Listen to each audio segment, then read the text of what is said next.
First मैं पहला question पूछना चाहूँगा पीसीओडी पे। जैसे आपने बताया 10 आउट ऑफ 7 पेशेंट फीमेल है, तो 4-5 के पास पीसीओडी की प्रॉब्लम है। तो हमें डाइट में क्या इंक्लूड करें ताकि वो घर पे ही थोड़ा इम्प्रूवमेंट शुरू हो जाए? तो अगर आपकी फैमिली हिस्ट्री में डायबिटीज़ है, अगर आपके फादर मदर या ग्रैंड पेरेंट्स को, तो मे be you are at a higher chance of getting PCOD. Okay. ज़्यादा ब्लीडिंग होना ड्यूरिंग पीरियड्स, ऐसे कोई भी हेल्थ इश्यूज अगर आपकी फैमिली हिस्ट्री में है तो you are at a risk of getting that health issues.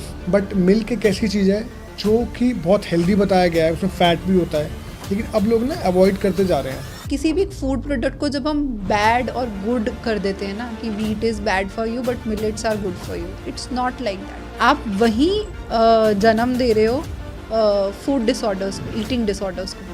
Ma'am protein को बोला था, protein is the building blocks of life. Protein ही है जो हर जिम वाले को चाहिए, और दैट योर वेट जितना भी आपका बॉडी का into 2 should have your daily into protein. तो अगर आप अपनी जो करंट बॉडी वेट है उसके हिसाब से अगर रोज़ 2 ग्राम प्रोटीन खाने लगे पर केजी के हिसाब से, तो आपकी किडनियाँ जवाब दे देंगी। के प्रॉब्लम्स में ना हार्ट अटैक्स बहुत आ रहे हैं। 30 इयर्स 40 इयर्स इनफैक्ट 20 इयर्स के बच्चों को भी हार्ट अटैक आ रहा है। क्या चीज़ है जो एक्चुअली इनको बढ़ा रहा है हार्ट रेट को? I know one of the reason is stress. तो इसके लिए आई थिंक एक मैं वेस्टर्न कंट्री का आपको एक एग्जांपल दूंगी। आप अगर किसी भी वेस्टर्न कंट्री में ट्रैवल करते हैं, आप देखेंगे दोपहर के 2 बज रहे हैं, you will see 4-5 people running. 3 बज रहे हैं दोपहर के, आपको रनिंग करते हुए मिल जाएंगे। तो जितनी आप एरोबिक एक्सरसाइज करेंगे आपकी हार्ट की मसल स्ट्रेंथन होंगी। हेरिडिटी से चलती आ रही है, मैंने देखा है गैस्ट्रिक प्रॉब्लम जो मेजर लोगों को है, क्योंकि या तो उनका रहना सहना या खाना पीना सही नहीं है। ये प्रॉब्लम बड़ों में भी है, एंड अगर बच्चे में है तो वो लास्ट तक ही रहती है। वो होता है इसलिए है क्योंकि जब हमारा कोलन प्रॉपर्ली क्लियर नहीं हुआ है, हम कॉन्स्टिपेटेड हैं, जब हम अपनी मील स्किप कर देते हैं, बहुत लंबे लंबे गैप्स मील में रखते हैं। आपने 5-6 घंटे कुछ नहीं खाया, 7 घंटे कुछ नहीं खाया, उसके बाद आपने भर के 2-4 रोटी भी खा ली, सब्जी भी खा ली, दाल भी खा ली, अब आप बॉडी से बोल रहे हो पचाओ इसको। किसी को भी अच्छे बाल चाहिए तो वेजिटेबल्स खाओ भर के। एंड इसी के साथ अगर किसी लड़की को सुंदर स्किन चाहिए, जो हर कोई चाहता है, हाँ। तो क्या करना चाहिए?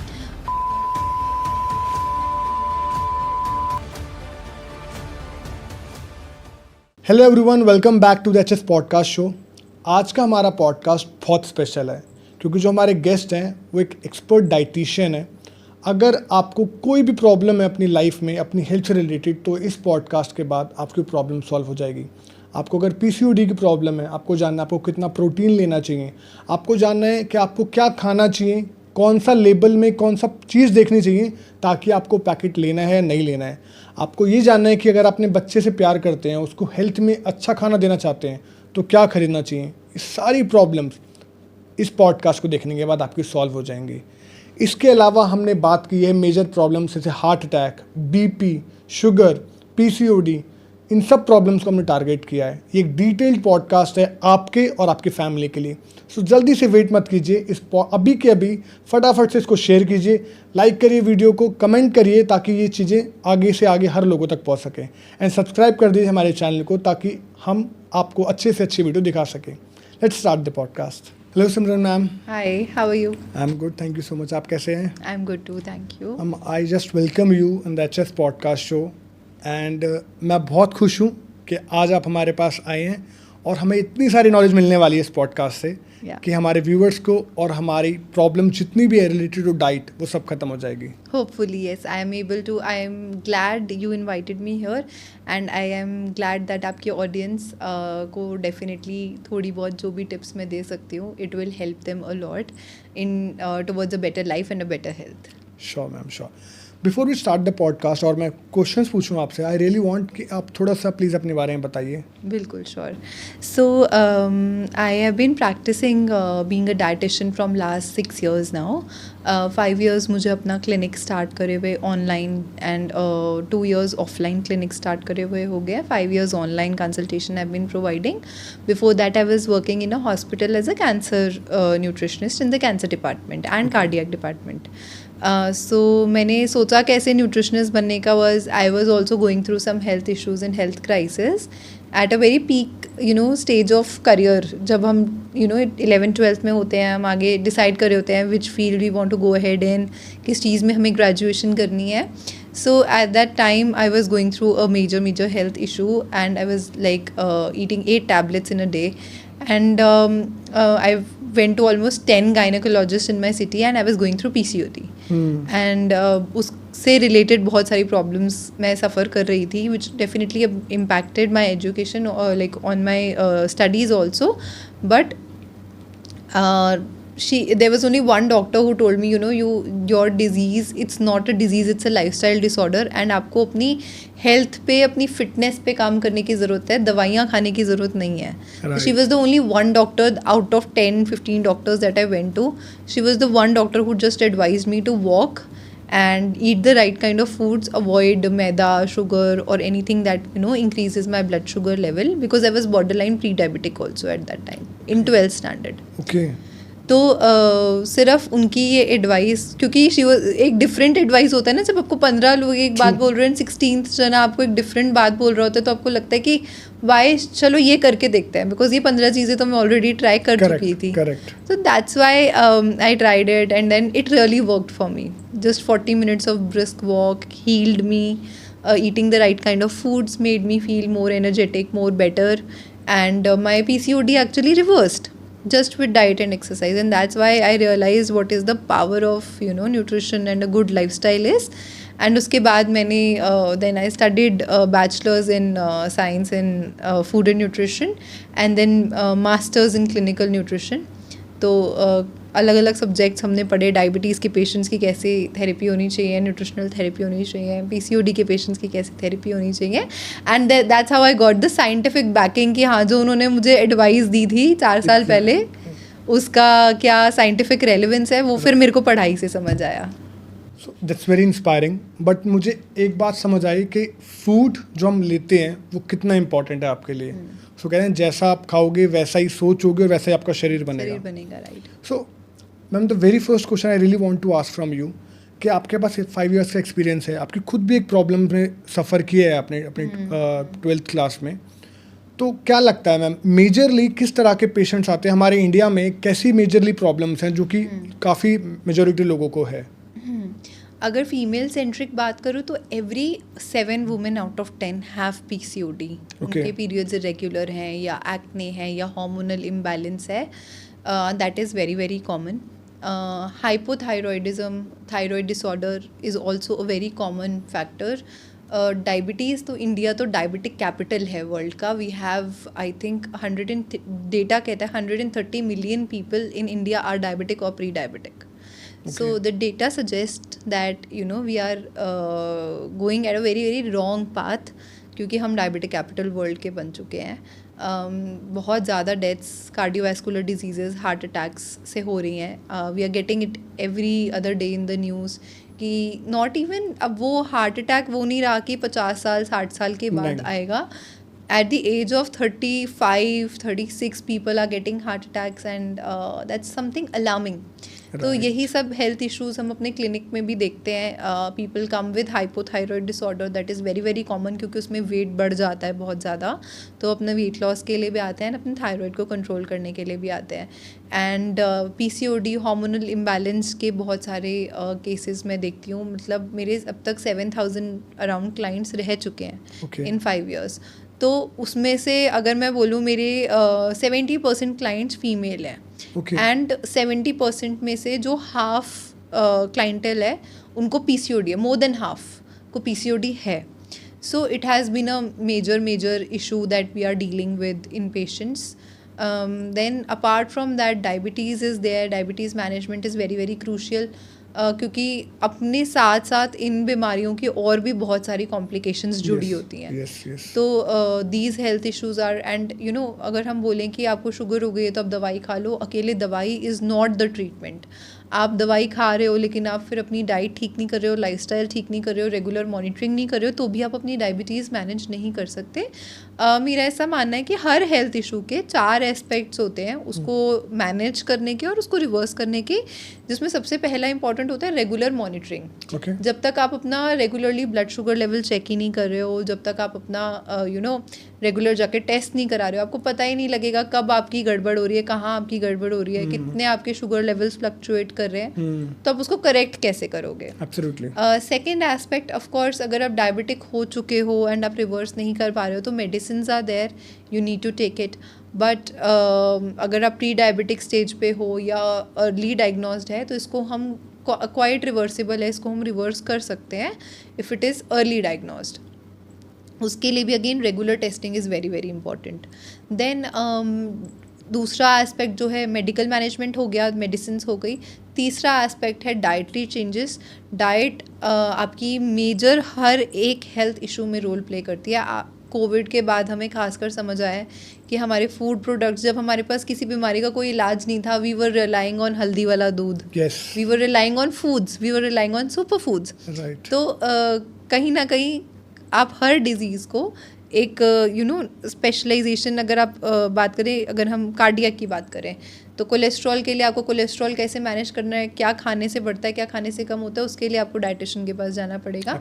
बिकॉज मेडिकल मैनेजमेंट या डॉक्टर्स को न्यूट्रिशन एजुकेशन इतनी मेजरली नहीं पढ़ाई जाती है during the course of studies. But एक ऑफ कोर्स अगर आप कोई ऑनलाइन डाइटिशियन, अगर ऑनलाइन सर्टिफिकेट्स भी हम लेते हैं तो मेरे को तो वो मेथड भी बहुत गलत लगता है, क्योंकि एक इंसान जो 5 साल पढ़ के आया है, बायोकेमिस्ट्री, फिजियोलॉजी, एनाटॉमी, न्यूट्रिशन जैसे ऐसे सब्जेक्ट्स पढ़ के आया है, इतनी क्रिटिकल डिटेल्स पढ़ के आया है, या आपको एक 3 मंथ्स का ऑनलाइन कोई सर्टिफिकेट कोर्स, या आप खुद वेट लॉस कर चुके हो तो आप इक्विप्ड नहीं हो जाते हो कि आप डायबिटीज़ के पेशेंट्स को देखो, पीसीओडी के पेशेंट्स को देखो।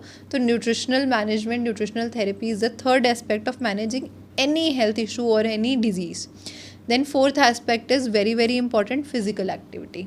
आप एक्सरसाइज कर रहे हो या नहीं कर रहे हो, आप लेज़ी हो, आपका कैसा वर्कआउट रूटीन है या नहीं है, ये ना सिर्फ हमारे हेल्थ इश्यूज़ डिटरमाइन करती है कि हमारी डायबिटीज़ कितने अच्छे से कंट्रोल होगी, हमारा पीसीओडी रिवर्स होगा कि नहीं होगा, हमारा थायराइड मैनेज होगा कि नहीं होगा, ये भी फिज़िकल एक्टिविटी आपकी इवन ये भी रूल आउट करती है कि आपकी हार्ट की हेल्थ कैसी होगी, क्योंकि आप ब्रिस्क वॉक करते हैं, आपका हार्ट पंप करता है ब्लड फ्लो, ताकि ऑक्सीजन ज़्यादा अच्छे से सेल्स तक पहुंचा सके, आपके हार्ट की मसल्स स्ट्रेंथन होती हैं वॉक करने से। बोन मिनरल डेंसिटी, हमारी बोन्स आजकल आप देखोगे कि नी रिप्लेसमेंट ऑलमोस्ट 40 के बाद 50 के बाद everybody are getting knee troubles, और उनको नी रिप्लेसमेंट्स कराने पड़ रहे हैं, क्योंकि हमारी बोन मिनरल डेंसिटी बहुत कम हो गई है। हम एक तो ओवरवेट हैं ही definitely, but bone mineral density कम होने की वजह से हमारी बोन्स वीक हो गई हैं। एंड स्टडी सजेस्ट, एंड ये तो मैंने खुद भी when I was studying nutrition in my masters, तो मैं जापान गई थी for a scholarship course, 15 days का वो फिज़िकल फिटनेस एंड ट्रेनिंग का कोर्स था हमारा। तो वहाँ पे ना बहुत सारे अलग अलग कंट्रीज से, अलग अलग यूनिवर्सिटीज़ से लोग आए थे, जर्मनी से थे, यूएस से थे, एंड हम वहाँ पे हमारा एक इंडियंस का भी स्टूडेंट्स का भी बैच गया था। तो वहाँ पे ना टेस्टिंग करी थी हमने कि देवर टू लाइक सबका बोन मिनरल डेंसिटी टेस्ट हुआ था। उसके बाद 2 को डिवाइड कर दिया गया था कि कौन जो है वो फिज़िकल एक्टिविटी करते हैं एंड कौन जो है वो फिज़िकल एक्टिविटी नहीं करते हैं। तो फिर आइडेंटिफाई ये हुआ था उस रिसर्च में से कि जो लोग फिज़िकल एक्टिविटी नहीं करते हैं उनकी बोन मिनरल डेंसिटी बहुत कम थी एज़ कम्पेयर टू जो लोग रेगुलरली एक्सरसाइज करते हैं। तो physical activity is not just important for weight loss, not just important to just manage the diseases, but also उन डिजीज़ेस को प्रिवेंट करने में फ़िज़िकल एक्टिविटी आपका एक बहुत मेजर रोल प्ले करती है। तो ये 4 एस्पेक्ट्स हैं किसी भी बीमारी का इलाज करने के लिए या उसको रिवर्स करने के लिए। अगर आपने इन चारों चीज़ों पे मॉनिटरिंग कर ली और कंट्रोल कर लिया, देन आपको एक हेल्दी लाइफ जीने से कोई नहीं रोक सकता। So that was a very detailed answer, and मुझे लगता है आपने बहुत सारी चीज़ें बताई हैं, but I will break into many parts. First मैं पहला क्वेश्चन पूछना चाहूँगा पीसीओडी पे। जैसे आपने बताया कि अगर 10 आउट ऑफ 7 पेशेंट फीमेल है तो 4-5 के पास पीसीओडी की प्रॉब्लम है। I really want to answer that कि क्या करना चाहिए कि पीसीओडी की प्रॉब्लम ना हो और अगर पीसीओडी हो गया है किसी फॉर रीज़न से, ऑब्वियसली कोई नहीं चाहता मेरे पास बीमारी लगे, बट आप पीसीओडी से सफ़र कर रहे हो, तो हमें डाइट में क्या इंक्लूड करें ताकि वो घर पे ही थोड़ा इम्प्रूवमेंट शुरू हो जाए? बिल्कुल। तो सबसे पहले तो पीसीओडी होने का रिस्क किसको है, पहले तो हम अपने आप को आइडेंटिफाई करें कि क्या हम उस रिस्क फैक्टर में हैं भी या नहीं। क्योंकि अगर हम यही अगर आइडेंटिफाई करने लग जाएंगे ना, तो बहुत जल्दी हम रियलाइज़ कर सकते हैं कि इसको कैसे रोकना है। राइट। तो एक तो आपके जेनेटिक्स डिसाइड करते हैं, आपका डीएनए बहुत मेजर रोल प्ले करता है, डिसाइड करता है कि आपको कौन से हेल्थ इश्यूज़ होने वाले हैं या नहीं। तो अगर आपकी फैमिली हिस्ट्री में डायबिटीज़ है, अगर आपके फादर मदर या ग्रैंड पेरेंट्स को डायबिटीज़ हुई है पास्ट में, तो मे be you are at a higher chance of getting PCOD. Okay. ठीक है। अगर आपकी डाइट में बचपन से ही बहुत ज़्यादा स्वीट्स, बहुत ज़्यादा शुगर या बहुत रिफाइंड फ्लावर प्रोसेस्ड फूड का इंटेक है, you are at a higher risk of getting PCOD. अगर आपकी फैमिली हिस्ट्री में पीसीओडी है, you are at a higher risk. या कोई भी इरेगुलर पीरियड, ज़्यादा पीरियड्स होना, ज़्यादा ब्लीडिंग होना ड्यूरिंग पीरियड्स, ऐसे कोई भी हेल्थ इश्यूज़ अगर आपकी फैमिली हिस्ट्री में है, तो you are at a risk of getting that health issues. Heredity, right? Heredity की वजह से। तो आपकी अगर हेरिडिटी में है, आपके पेरेंट्स ग्रैंड पेरेंट्स, लाइक जैसे अगर मुझे है तो मेरे ऑफ स्प्रिंग्स को होने का रिस्क ज़्यादा है, तो उनको पहले से ही हम प्रिवेंट करके चलेंगे कि उनको ये इशू ना हो in the first place, right?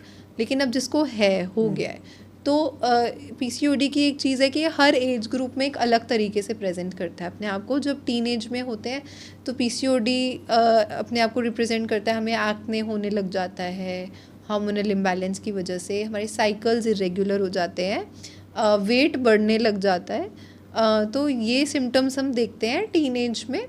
जब हम यही 30s में 35 में की एज में जाते हैं या लेट 20s या अर्ली 30s में जाते हैं, तो ये इनफर्टिलिटी के रूप में सामने आता है, when women is not able to conceive naturally, right? तभी आप देखोगे आजकल तो हर गली के सेंटर में 2 IVF सेंटर, IUI सेंटर्स खुल चुके हैं, क्योंकि इतना ज़्यादा इनफर्टिलिटी हो गई। जैसे मैंने बोला, every 7 women out of 10 are suffering from PCOD. इसीलिए हमें इतने फर्टिलिटी सेंटर्स की भी ज़रूरत पड़ रही है, क्योंकि women are not able to conceive naturally. And major role आपका लाइफस्टाइल प्ले करता है। लेटर जब हम 50s 40s में आ जाते हैं, मेनोपॉज हो जाता है, उसके बाद because PCOD is nothing but a cluster of hormonal imbalance, and क्योंकि अलग अलग हार्मोन्स का इम्बैलेंस होता है, तो वो अलग अलग हेल्थ इश्यूज़ की तरह आपकी बॉडी में प्रेजेंट करता है। तो यही 40s 50s में it can present itself as diabetes in women. Okay. तो पीसीओडी अलग अलग तरीके से प्रेजेंट करता है और अपने आप को। एंड अगर हम बात करें मेजर कल्प्रिट्स क्या है पीसीओडी होने के, एक तो definitely heredity, diet and lifestyle है। डाइट में क्या ऐसी चीज़ें हैं जो आपका ट्रिगर करेंगे हार्मोनल इम्बैलेंस? राइट। तो मेजरली प्रोसेस्ड फूड, जो भी पैकेज्ड फूड्स आ रहे हैं, या कोई भी ऐसी चीज़ जो रिफाइंड कार्बोहाइड्रेट्स या सिंपल कार्बोहाइड्रेट्स में बहुत ज़्यादा हाई है। अगर आपकी डाइट में बहुत ज़्यादा मैदा है, या आपकी डाइट में फाइबर की कमी है, प्रोटीन्स की कमी है, गुड फैट्स की कमी है इवन फॉर दैट मैटर, तो आपको पीसीओडी होने का रिस्क बढ़ सकता है। जब हम फैट्स होता है ना, आजकल डाइट पे क्रैश डाइट करते हैं, तो बोलते हैं कि जी मैं तो बॉइल्ड खाना खाऊंगा, अब से मैं फ्रूट्स पे रहूँगा, मैं जूस क्लेंस करूँगा, मैं बिल्कुल भी फ़ैट नहीं खाऊंगा, कुछ भी घी तेल कुछ नहीं यूज़ करना। तो एक्चुअली हम क्या करें, जितने भी हमारे हार्मोन्स होते हैं, पीसीओडी जैसे मैंने बताया क्लस्टर ऑफ हार्मोनल इम्बैलेंस है, दे आर फैट सॉल्युबल। उसको गुड फैट्स चाहिए ताकि वो आपकी बॉडी में हार्मोन्स को सही तरीके से बना सकें। जब आप बिल्कुल ही फैट्स खाना छोड़ दोगे, नट्स नहीं खाओगे, सीड्स नहीं खाओगे, घी मस्टर्ड ऑयल जैसे गुड फैट्स अपनी डाइट में इंक्लूड नहीं करोगे, तो आपकी बॉडी हार्मोन्स कैसे बनाएगी? राइट। तो बहुत ज़्यादा लिंक है। जब हमारा पीसीओडी पेशेंट्स में जब हम देखते हैं, तो हम कोलेस्ट्रॉल का भी टेस्ट कराते हैं, तो गुड कोलेस्ट्रॉल काफ़ी पेशेंट्स में कम होता है पीसीओडी जिनको होता है। तो we need to incorporate more omega 3 वाले फैटी एसिड्स हमें अपनी डाइट में इंक्लूड करने हैं। वो हमें नट्स से, ऑयल सीड से, घी मस्टर्ड ऑयल से मिलते हैं। तो some amount of fat is absolutely necessary. तो ये ना सोचे कि मैं वेट लूज़ करना है, मुझे अच्छा दिखना है, मुझे एक पर्टिकुलर बॉडी टाइप चाहिए, तो मैं क्रैश डाइट करना स्टार्ट कर दूँगा। That is definitely going to generate more health issues आपके लिए, ज़्यादा हार्म करेगा आपकी बॉडी को rather than doing any good. So एकदम एक्सट्रीम ये नहीं कि रोज़ बाहर का भी खा रहे हैं और ये नहीं कि एकदम फिर खा रहे हैं तो उबला खाना खा रहे हैं, ऐसे नहीं करना, एक बैलेंस बना के चलना है। That is very very important. Right. So कहीं ना कहीं मैम जैसे आपने बोला गुड फैट चाहिए, और गुड फैट के लिए आपने 3-4 एग्जांपल्स भी दिए, नट्स हो गए, घी हो गया, बट मैंने देखा है आजकल की जनरेशन ना घी अवॉइड करती है बचपन से ही। मतलब I have also seen a time जब पराठों में घी लग के देते थे, राइट, और यहाँ पे अब घी नाम मात्र को होता है, या तो इस वजह से कि घी एडल्ट्रेटेड है, राइट, या फिर इस वजह से कि लेडीज़ को ऐसा भी हो गया है कि घी अवॉइड करना है बिकॉज उनका पोस्चर खराब हो जाएगा, फिगर खराब हो जाएगी। बट यही चीज़ लीड कर रही है पीसीओडी के लिए। अगर हम प्रॉपर डाइट में, जैसे आपने बोला बैलेंस डाइट में इक्वल अमाउंट में घी ऐड कर दें या फिर नट्स ऐड कर दें और 2-3 चीज़ और ऐड कर दें जिसमें हमें ओमेगा 3 मिल जाए, it will solve the issue. It can definitely. देखो आज की डेट में तो हम सिर्फ सीड साइक्लिंग को यूज़ करते हैं to reverse PCOD. PCOD patients को अगर हम कोई नेचुरल ट्रीटमेंट देते हैं तो वो सीड साइक्लिंग होता है, जिसमें क्या होता है, from day 1 of the period we recommend them to have flax seed and we recommend them to have pumpkin seeds till 14 days, and then 15 days से 30th day तक हम रिकमेंड करते हैं उनको sunflower seeds and sesame seeds. तो ये seeds क्या हैं?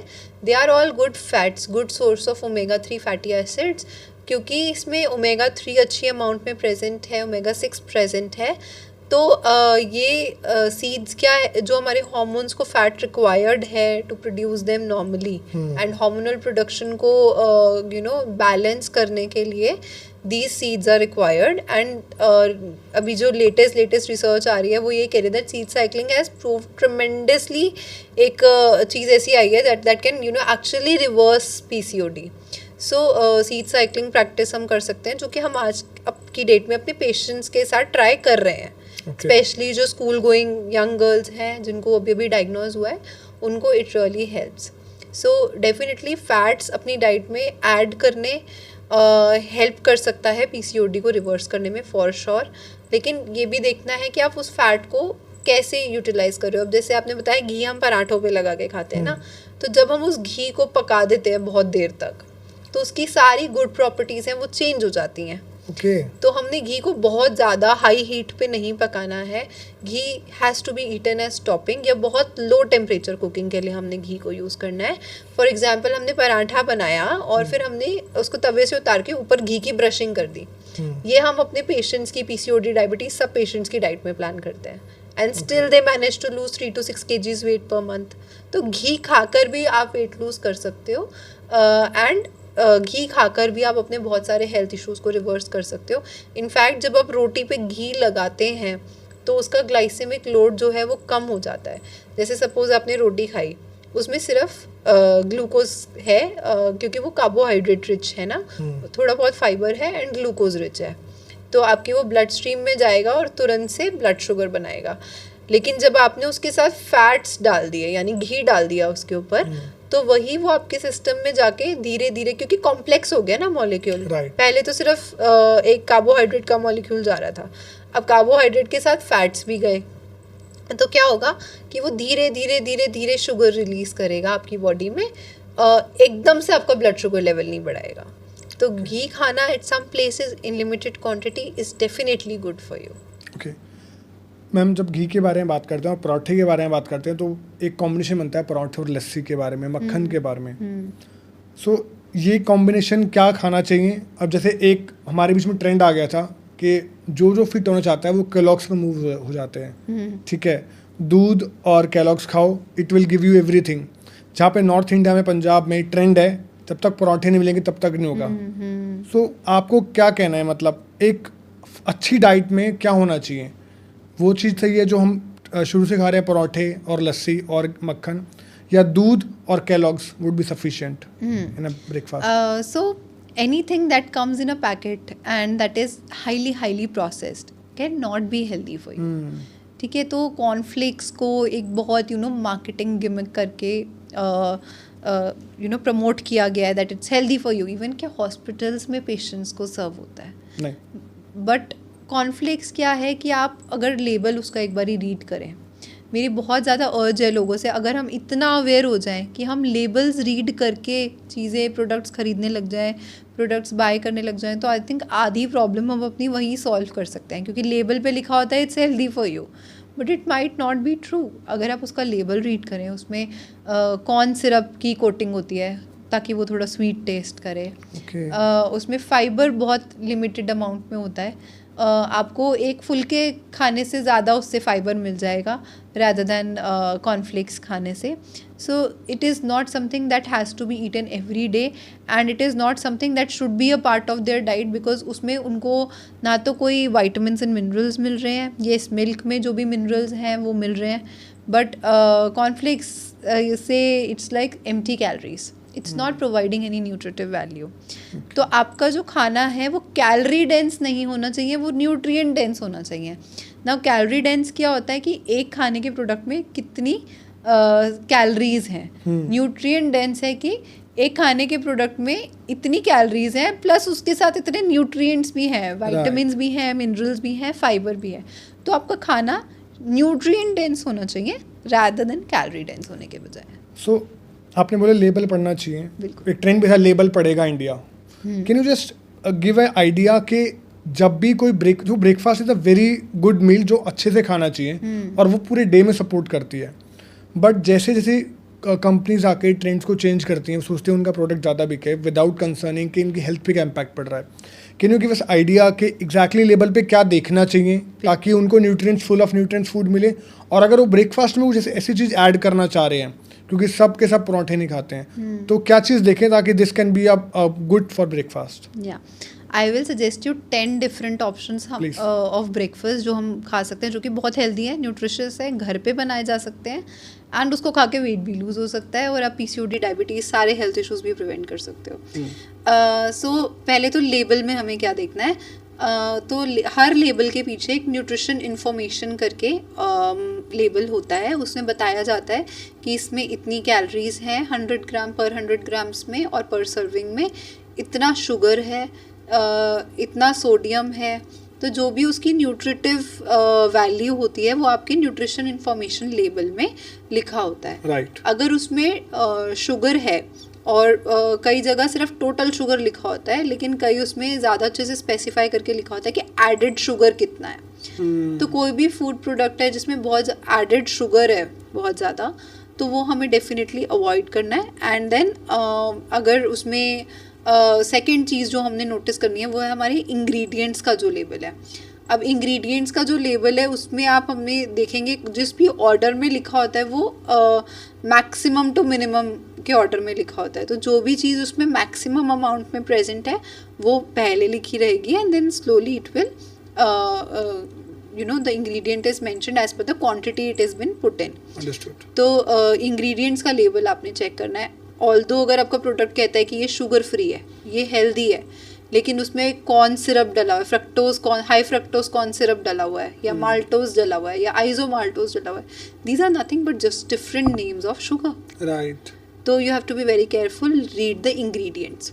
उसके अलावा अगर कोई वार्निंग साइन है तो लेबल के ऊपर that we must read. And मैं तो आई थिंक अभी मैं हर पॉडकास्ट में जाके यही बोल रही हूँ कि are foods that are highly processed और ultra processed should come with the sign like it comes on a secret pack, it's injurious to your health.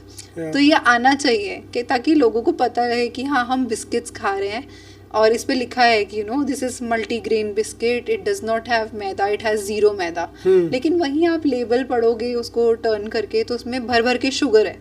तो क्या फ़ायदा? मैदा नहीं है तो शुगर है, शुगर नहीं है तो पाम ऑयल है या वनस्पति है या डालडा है जो हाई सैचुरेटेड फैट्स हैं. तो इस इंग्रेडिएंट के बिना तो बिस्किट बन ही नहीं सकता है ना. तो इट्स अ बिस्किट तो मुझे सबसे ख़राब लगता है क्योंकि it's a combination of maida, sugar and saturated fats. तो मेरे को बिल्कुल मतलब बिस्किट्स की तो आई एम समथिंग, अगर आप मेरे को बोलोगे ना एक फूड जो आपको छोड़ देना चाहिए वो बिस्किट्स है. एंड मैं इतना कॉन्फिडेंटली इसलिए बोल सकती हूँ क्योंकि मैं खुद भी नहीं खाती. बीट एनी बिस्किट, सब ऐसे ही हैं. या ऑलमोस्ट अगर हम देखें तो कोई प्रोडक्ट जैसे मैं आपको बता रही हूँ ना कि हेल्दी करके लेबल भी किया जाता है, तो उसमें मैदा नहीं होगा बट उसमें भर भर के शुगर होगी। शुगर नहीं, अगर हम बोले कि this is 0 sugar oat cookie, it is not maida. आप एक बार उसका लेबल तो पढ़ के देखो, उसमें आपको आइसोमाल्टोज मिल जाएगा, माल्टोज मिल जाएगा, या हाई फ्रक्टोज कॉर्न सिरप मिल जाएगा। And high fructose corn syrup की consumption can directly lead to fatty liver, है ना। तो we have to be very very cautious while reading the label. But मेरा ऐसा मानना है कि हमें कॉर्नफ्लेक्स की तरफ या कोई ऐसी रेडीमेड चीज़ की तरफ जाने की ज़रूरत क्या है, जब हम अपने घर में हेल्दी और क्विक मील्स बना सकते हैं। हम ब्रेकफास्ट में पोहा खा सकते हैं। क्या है, फ्लैटेंड राइस है, उसमें आप खूब सारी सब्जियां डालो। प्रोटीन ऐड करने के लिए आप उसमें स्प्राउट्स डाल दो बॉईल करके, या बॉईल करके ब्लैक चना डाल दो, तो आपका poha is a rich source of iron. उसमें आपने खूब सारी सब्जियां डाल दी, टमाटर डाला, नींबू डाला, विटामिन सी ऐड हो गया, आपके आयरन की एब्जॉर्प्शन भी बढ़ गई।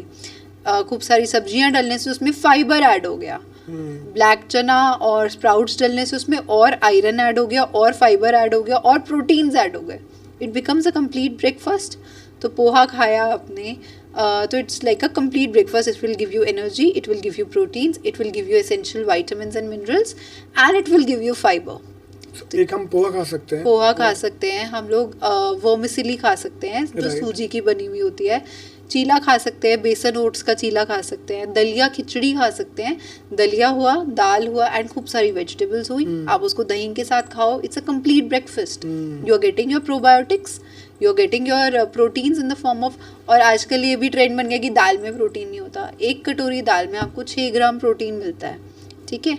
तो एक एग से आपको 6 ग्राम प्रोटीन मिलता है। हाँ, ये है कि दाल का जो प्रोटीन है वो उतने अच्छे से एब्जॉर्ब नहीं हो पाता जितने अच्छे से एग या चिकन का जो प्रोटीन है, बट इट इज़, उसका एक बहुत सिंपल सा ट्रिक है कि आप उसको कॉम्बाइन करके खाएं किसी अनाज वाली चीज़ के साथ। Okay.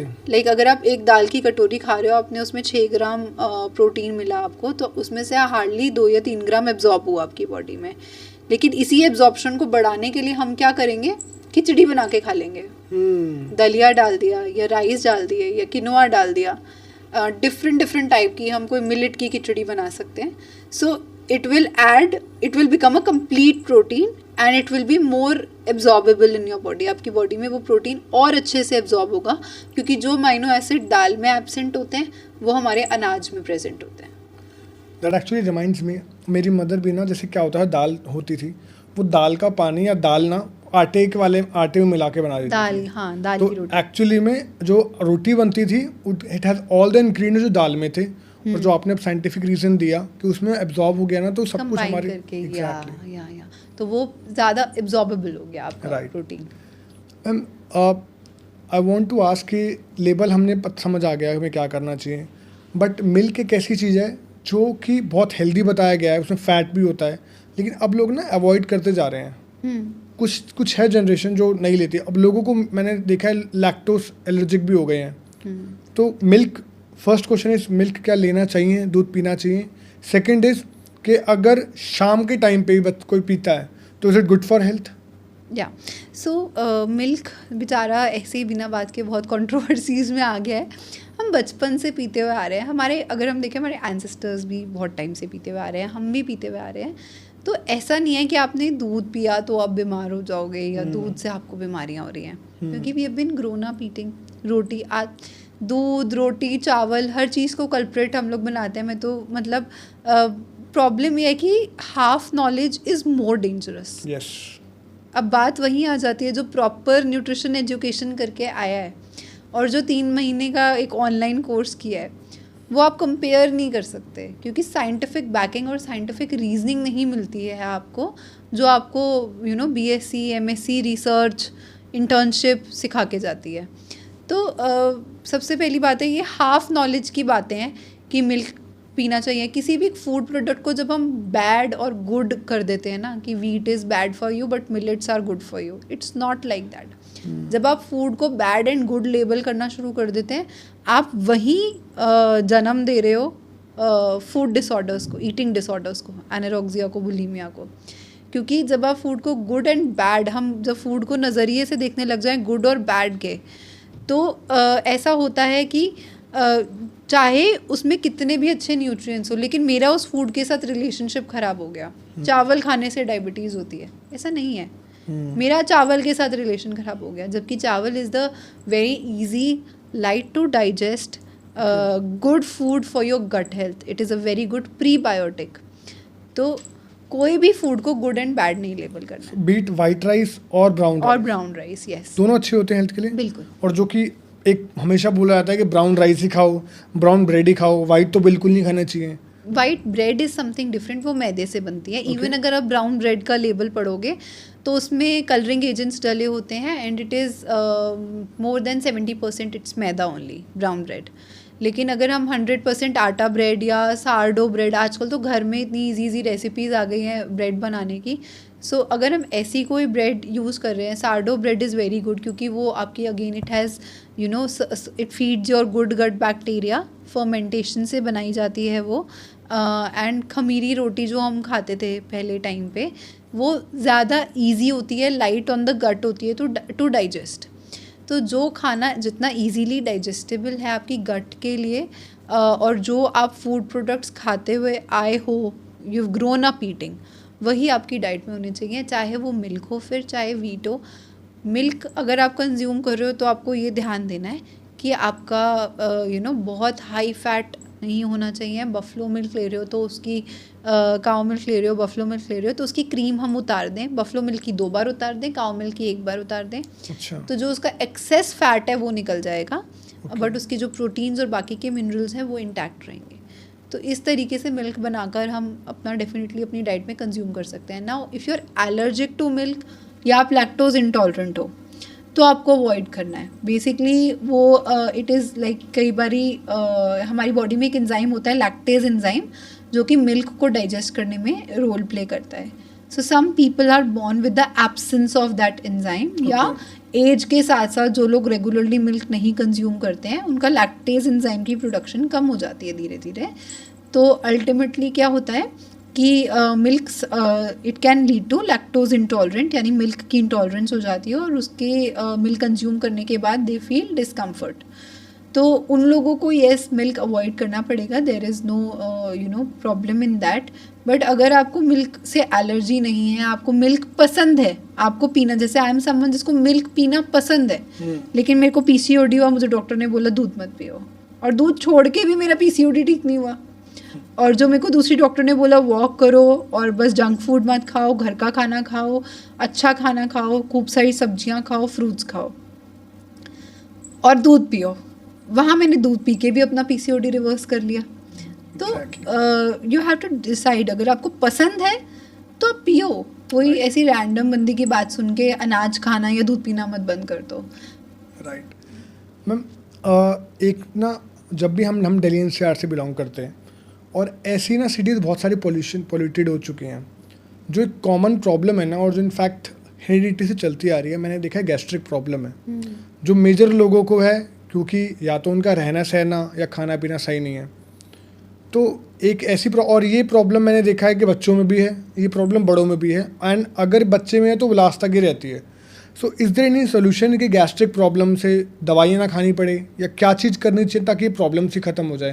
Because adding to that point I would say in fact मेरे भी ऐसा है कि अगर इफ मैं अपना खाना डिले करता हूँ ना तो प्रॉब्लम हो जाती है, और प्रॉब्लम आती है तो मेरे हेड में पेन होता है, बहुत लोग रिलेट कर पाएंगे, कभी हेड में पेन होता है, कभी आप चेस्ट में पेन होता है, and this is all because of the gastric. जैसे ही आप खाना टाइम पे खा लोगे you will not face this problem. Yes yes. तो आप मानोगे कि मेरे पास हर क्लाइंट जो आज तक आया है, सबको कोई ना कोई गैस्ट्रिक इशू है, बीट कॉन्स्टिपेशन, बीट ब्लोटिंग, या जैसे आपने बताया माइग्रेन लाइक हेडेक होने लग जाता है। और वो होता है इसलिए है क्योंकि जब हमारा कोलन प्रॉपरली क्लियर नहीं हुआ है, हम कॉन्स्टिपेटेड हैं, एक तो वो बहुत मेजर रीज़न है। दूसरा, जब हम अपनी मील स्किप कर देते हैं, बहुत लंबे लंबे गैप्स मील में रखते हैं, और फिर हम एक बहुत हैवी मील खा लेते हैं, तो बेसिकली होता क्या है कि अगर मैं आपको बोलूं कि आप 15 घंटे सो जाओ, रेस्ट करो, आपको कुछ नहीं करना, और 15 घंटे के बाद मैं आपको बोलूं चलो अब आप उठ गए, अब आप जाओ 10 किलोमीटर रनिंग करके आओ, या 5 किलोमीटर रनिंग करके आओ, या 2 किलोमीटर रनिंग करके आओ, आप नहीं कर पाओगे। तो आपने क्या किया, पहले तो आपने 7-8 घंटे अपनी बॉडी को कुछ खाने को नहीं दिया। सुबह नाश्ता किया 10-11 बजे, रात को 7-8 बजे खाने आए। आपने 5-6 घंटे कुछ नहीं खाया, 7 घंटे कुछ नहीं खाया। उसके बाद आपने भर के 2-4 रोटी भी खा ली, सब्जी भी खा ली, दाल भी खा ली। अब आप बॉडी से बोल रहे हो पचाओ इसको, तो कैसे कर सकती है बॉडी, है ना। तो पहली बात तो आपको अपनी, जैसे हमारे लिए चलना फिरना काम करना एक्सरसाइज है, वैसे ही हमारे इंटरनल ऑर्गन्स के लिए खाना पचाना, उसमें से न्यूट्रिएंट्स निकालना, उन न्यूट्रिएंट्स को एब्जॉर्ब करना एक्सरसाइज है। तो अपनी बॉडी से, अपने इंटरनल ऑर्गन से एक्सरसाइज कराएं जब तक वो एक्सरसाइज कर सकते हैं। और उनका एक्सरसाइज करने का टाइम है सुबह का, सुबह से लेके शाम तक। रात को आपका मेटाबॉलिक रेट स्लो हो जाता है। जितना हैवी मील आप जितनी लेट नाइट खाएंगे, उतना ज़्यादा आपका वेट भी बढ़ेगा, उतना ज़्यादा आपकी गैस्ट्रिक प्रॉब्लम्स भी बढ़ेंगी, उतना ज़्यादा आपका रिस्क टू कार्डियक इश्यूज़ भी बढ़ेगा। क्योंकि हमारी एक सर्केडियन रिदम होती है, हमें उसके अकॉर्डिंग खाना चाहिए। और हमारी सर्केडियन रिदम ये कहती है कि आपकी मॉर्निंग का जो टाइम है, बॉडी केपेबल है हाईएस्ट आपके खाने में से कैलोरीज को निकाल के उसको यूटिलाइज करने के लिए, उसको एनर्जी बनाने के लिए। लेकिन यही बात अब क्या है कि जैसे बाहर रात हुई, अंधेरा हुआ, हमारी आईज हमारे ब्रेन को सिग्नल देती हैं that time to sleep is approaching. तो आप अपने सारे जो भी आपके डाइजेस्टिव जूसेस एंजाइम्स हैं, इनकी प्रोडक्शन थोड़ी ब्रेन सिग्नल देता है एंड धीरे धीरे कम होने लग जाती है। तो सपोज आपने जैसे रात को 500 कैलोरीज खाई, उसमें से हार्डली 200 आपने यूटिलाइज करी एनर्जी के लिए, क्योंकि आप 2-3 घंटे बाद सो गए। राइट। और वो एक्सेस कैलोरीज जो 300 बच गई, जो यूटिलाइज नहीं हुई, वो क्या बॉडी में एज फैट स्टोर हो गई। यही आपने मॉर्निंग में 500 कैलोरी का एक अच्छा ब्रेकफास्ट किया है। नाउ वो आप अभी ऑफिस जाओगे, काम करोगे, बात करोगे, यू यूज़ योर थिंकिंग, तो इन सब चीज़ों में आपकी कैलोरीज बर्न होंगी, है ना। तो आपने वो 500 की 500 कैलोरीज यूटिलाइज कर ली एनर्जी की प्रोडक्शन के लिए। लेकिन जब हम बहुत लंबे गैप अपनी मील में रखने लग जाते हैं, तो ये प्रोसेस भी स्लो डाउन हो जाता है। बॉडी को लगता है कि I don't know when I am gonna get my next meal. और ये रीज़न है अगेन डीएनए का। हमारे डीएनए में क्या है, we have seen a lot of famines. हमने बहुत हंगर देखा है during the British rule, and उस वजह से हमारे डीएनए में इम्प्रिंटेड है कि अगर आपने बहुत लंबे समय तक कुछ नहीं खाया, 7-8 घंटे का अपनी मील में गैप रखा, तो आपकी बॉडी स्कार्सिटी मोड ऑन कर देगी। और स्टार्वेशन मोड ऑन होने की वजह से it will start conserving the calories for emergency purpose rather than utilising it there and then. तो बॉडी को ये तसल्ली होनी चाहिए कि हाँ, मुझे टाइम टू टाइम खाना भी मिलेगा, मुझे टाइम टू टाइम पानी भी मिलेगा। दैट्स हाउ आपका मेटाबॉलिज्म अच्छा होगा। और जितना अच्छा आपका मेटाबॉलिक रेट होगा, उतने आपको गैस्ट्रिक इश्यूज़ कम होंगे। तो गैस्ट्रिक इश्यूज़ को रिवर्स करने के लिए मील्स में बहुत लंबा गैप नहीं होना चाहिए। देन छोटी छोटी चीज़ें हैं, खाली पेट चाय नहीं पीनी चाहिए, क्योंकि it kills your good gut bacteria, क्योंकि your gut is your second brain. आपको अपनी गट हेल्थ का बहुत अच्छे से ध्यान रखना है, स्पेसिफिकली तब जब आपको हेल्थ इश्यूज़ हो रहे हैं।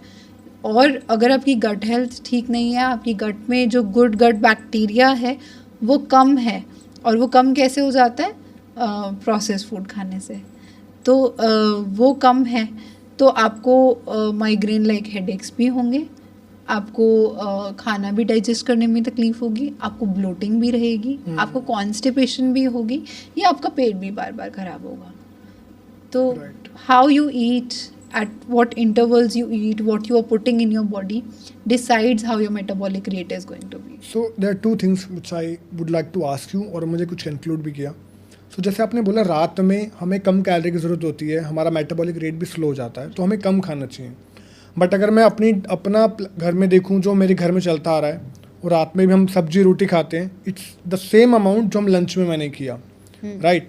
बट रात में हम 3 घंटे बाद ही सो जाते हैं, और ब्रेकफास्ट में जो मोस्ट इम्पॉर्टेंट मील है उसमें हम बिस्किट्स ले रहे हैं या फिर कॉर्नफ्लेक्स ले रहे हैं, बट एक हेवी डाइट नहीं ले रहे जो हम डिनर में ले रहे हैं।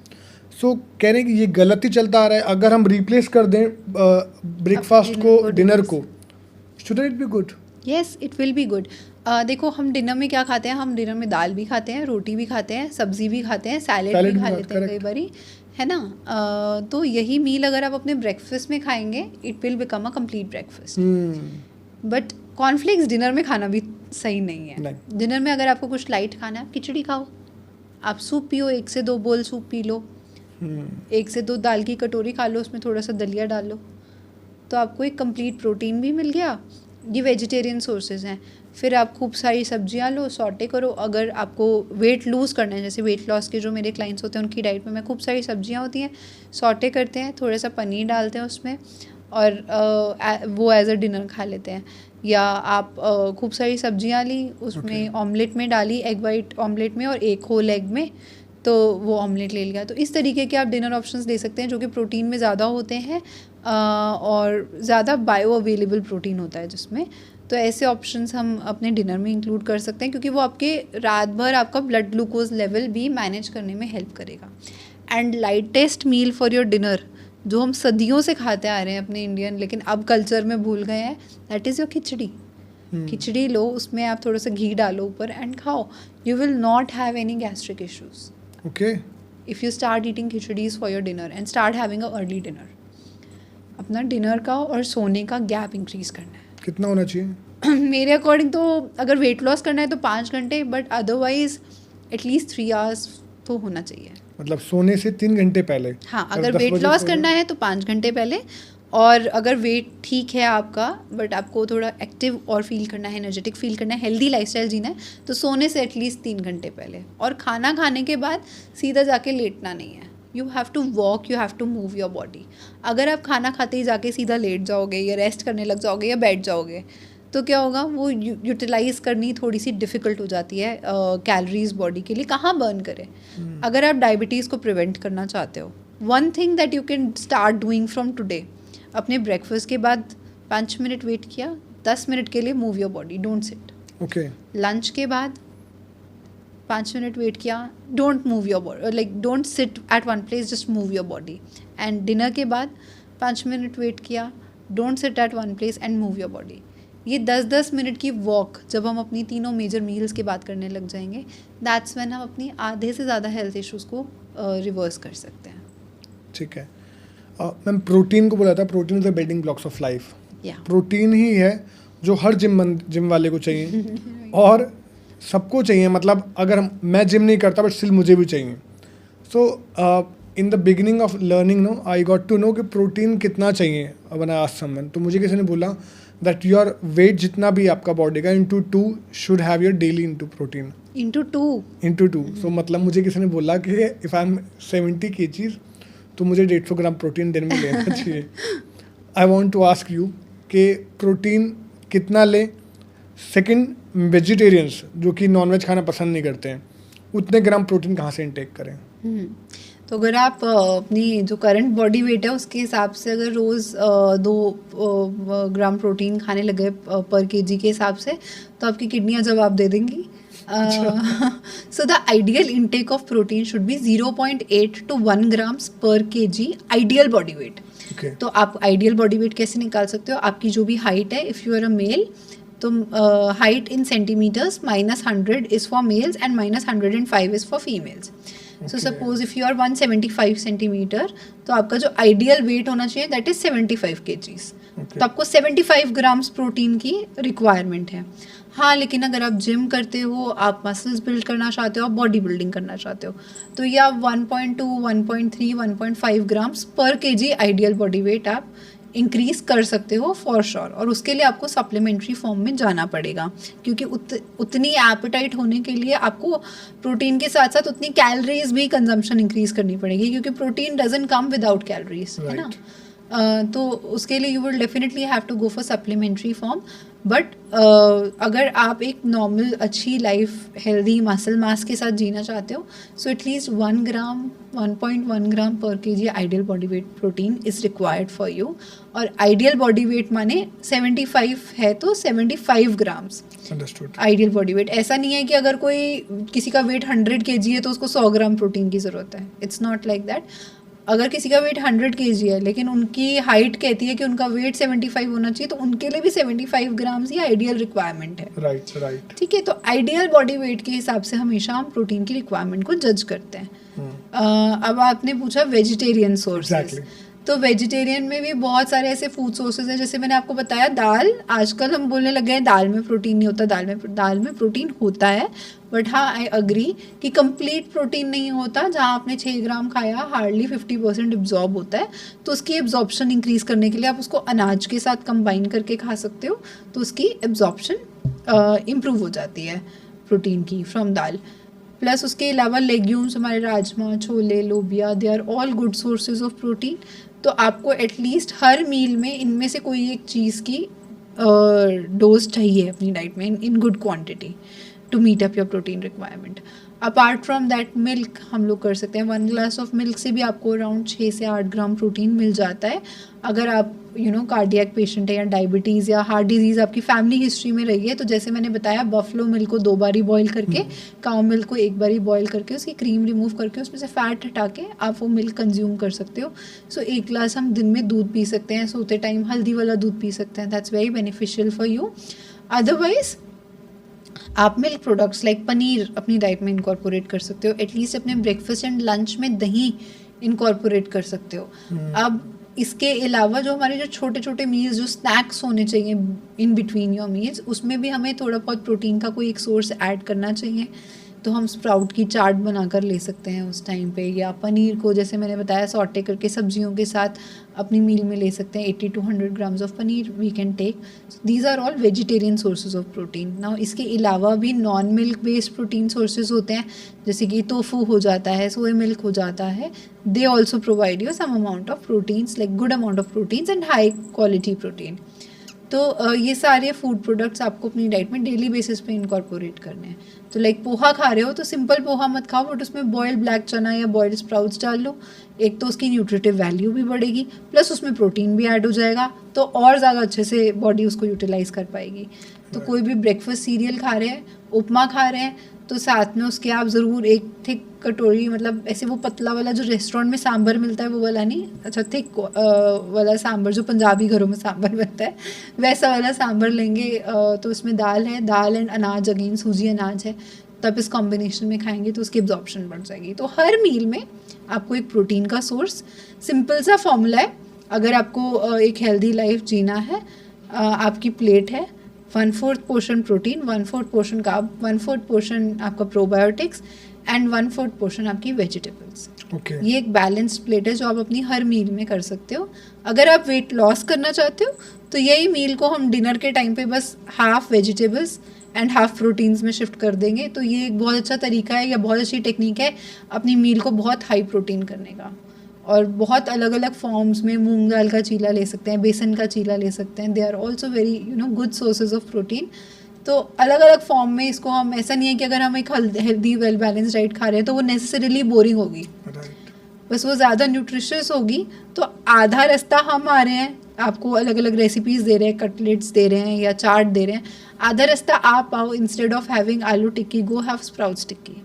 तो आपको सिर्फ कैलोरीज नहीं मिलेंगी, कैलोरीज के साथ प्रोटीन भी मिलेगा, आयरन भी मिलेगा, लाइक दैट। मैम जो हम आटा घर में खाते हैं, रोटी बनती है, जैसे आज कोई भी कंपनी का आटा आता है, वो सिंपल गेहूं का आटा होता है, कुछ सही होता है वो खाना चाहिए अपने बैलेंस डाइट में, या फिर एक 5 ग्रेन आटा भी आता है वो लेना चाहिए? देखो, अगर आपको पहले समझना पड़ेगा कि आपको क्या कोई हेल्थ इशू तो नहीं है। अगर आपको बहुत ज़्यादा मेजर गैस्ट्रिक इशू है तो मल्टीग्रेन आटा जिसमें बहुत ज़्यादा मिलेट्स है, रागी मिली हुई है, बाजरा मिला हुआ है, it can worsen your issues. IBS वगैरह अगर आपको है तो it can worsen your issues, क्योंकि ये बहुत गर्म होते हैं and India is also very warm temperature country, है ना। तो येस, बाजरा हम ले सकते हैं, मिलेट्स हम ले सकते हैं, लेकिन सर्दियों में। गर्मियों में अगर आपका मल्टीग्रेन आटा है जिसमें रागी भी है, बाजरा भी है, तो वो आपको ज़्यादा नुकसान करेगा। उसके साथ आपको बहुत ठंडी चीज़ें खानी पड़ेंगी और आपका वाटर इनटेक बहुत अच्छा होना चाहिए। लेकिन अगर आप एक घर में हेल्दी आटा, अगर आप मेरे को बोलोगे, जैसे मेरे घर में भी पैकेट का आटा आता है, तो व्हाट आई डू इज़ मैं थोड़ा आटा डालती हूँ, उसमें फिर मैं थोड़ा बेसन मिलाती हूँ, थोड़ा सा ओट्स का आटा मिलाती हूँ एंड ब्रैन। बेसिकली अब देखिए ना, कंपनीज़ की मार्केटिंग स्ट्रैटेजी ऐसी है कि पहले तो जब हम आटा बनाते हैं तो जो कनक के ऊपर छिलका होता है, जो गेहूं का दाना होता है उसके ऊपर जो छिलका होता है उसको रिमूव कर दिया जाता है प्रोसेसिंग के टाइम पे। अब उसको हम अलग से व्हीट ब्रांड का डब्बा बनाकर सेल कर रहे हैं, ठीक है। तो वो फिर वो ब्रांड मैं डालती हूँ ऊपर से। अगर वो प्रोसेसिंग के टाइम पे ही ना हटाया जाए तो that is definitely better for us. But क्योंकि प्रोसेसिंग ऐसी है, हटा दिया जाता है। And now we add wheat bran का एक डब्बा लेके, तो 5 kg आटा में 1 किलो हम ब्रांड डालते हैं, 1 किलो हम ओट्स डालते हैं एंड 1 किलो हम बेसन डालते हैं। तो इट बिकम्स लाइक 10 kg आटा। तो वो एक बैलेंस्ड मील हो जाता है और बैलेंस्ड आटा हो जाता है। तो इस तरीके से हम उसको ले सकते हैं। उसमें कुछ भी हैवी नहीं है, कुछ बहुत गर्म नहीं है कि आपको समर्स में तकलीफ़ कॉज करेगा, एब्डोमिनल डिस्कम्फर्ट कॉज करेगा। तो ये इस तरीके से एक बैलेंस्ड आटा हम ले सकते हैं और उसका फाइबर कंटेंट भी बढ़ जाएगा। ब्रांड ऐड करने से जो छिलका हमने रिमूव कर दिया था प्रोसेसिंग के टाइम पे, वो हमने वापस डाल दिया। ठीक है मैम, प्रोटीन के बारे में बात कर रहे थे।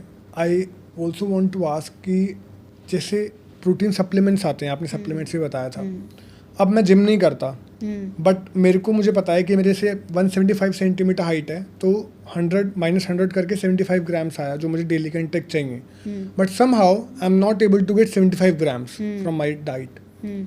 कैन तो सप्लीमेंट्स जो मुझे मिलता है कि एक स्कूप में 30 ग्राम्स मिल गया पूरा दूध में भर के, क्या मैं ले सकता हूँ? इसे सफिशिएंट? वाटर के साथ लेते हैं सप्लीमेंट। अगर दूध के साथ लेंगे तो पेट डेफिनेटली आपका ख़राब हो जाएगा। ओके। सबसे पहली बात है, देखो प्रोटीन की अगर हम क्लासिफाई करें तो बहुत सारे अलग अलग कैटेगरी के प्रोटीन पाउडर्स मार्केट में मिलते हैं। आपको वे प्रोटीन भी मिलता है, आपको सोए प्रोटीन भी मिलता है। वे प्रोटीन में भी 4 अलग कैटेगरी के वे प्रोटीन कॉन्सेंट्रेट भी मिलता है, वे प्रोटीन आइसोलेट भी मिलता है। तो हर प्रोटीन का एक अलग एब्जॉर्प्शन रेट है। जैसे वे प्रोटीन आइसोलेट है, ये आपकी बॉडी सबसे ईजीली एब्जॉर्ब कर लेती है और सबसे ईजी टू डाइजेस्ट होता है। Okay. यही concentrate, whey protein concentrate is a little bit difficult to digest और इसकी एब्जॉर्बेबिलिटी भी थोड़ी, जहाँ आइसोलेट की 90% है, कॉन्सेंट्रेट की 70% होगी एब्जॉर्बेबिलिटी आपकी बॉडी में। यही हम बात करें सोए प्रोटीन की, तो सोए प्रोटीन कॉन्सेंट्रेट आता है। सोए प्रोटीन तो एक तो इतना सारा कुछ अवेलेबल है, so you have to firstly the best quality या बेस्ट कैटेगरी जो होती है वो होती है वे प्रोटीन आइसोलेट। ठीक है, उसकी एब्जॉर्बेंसी भी बहुत अच्छी है, वो इजीली डाइजेस्ट भी हो जाएगा। नाउ जो सेकंड प्रॉब्लम आती है प्रोटीन पाउडर्स के साथ जो मुझे लगती है is there is not a good quality brand. And आप अगर अच्छी क्वालिटी का ब्रांड, एक्सपेंसिव से एक्सपेंसिव ब्रांड भी आप लेकर आ रहे हो जो आप कंज्यूम करना चाहते हो, it might be adulterated. So you choose your source very very carefully. Specially जो जिम में आपको कोई मीडिएटर ला के देता है, it might not be of a good quality, just the packaging या इस तरीके से उसको प्रेजेंट किया जा रहा है। But try to obtain it from all the right sources. And why I am focusing this, मैंने 18 साल के बच्चों की ना किडनी ख़राब होते हुए देखा है in my hospital when I was working there. So एक बंदा रैंडमली हमारे पास ना कंसल्टेशन लेने आया and we saw his protein markers, his kidney markers and it was over the roof. क्या किया था, जिम गए थे, जिम ट्रेनर ने बोला था प्रोटीन पाउडर ले लो। तो you have to be very very careful in choosing the source कि आप कहाँ से वो प्रोटीन लेकर आ रहे हैं।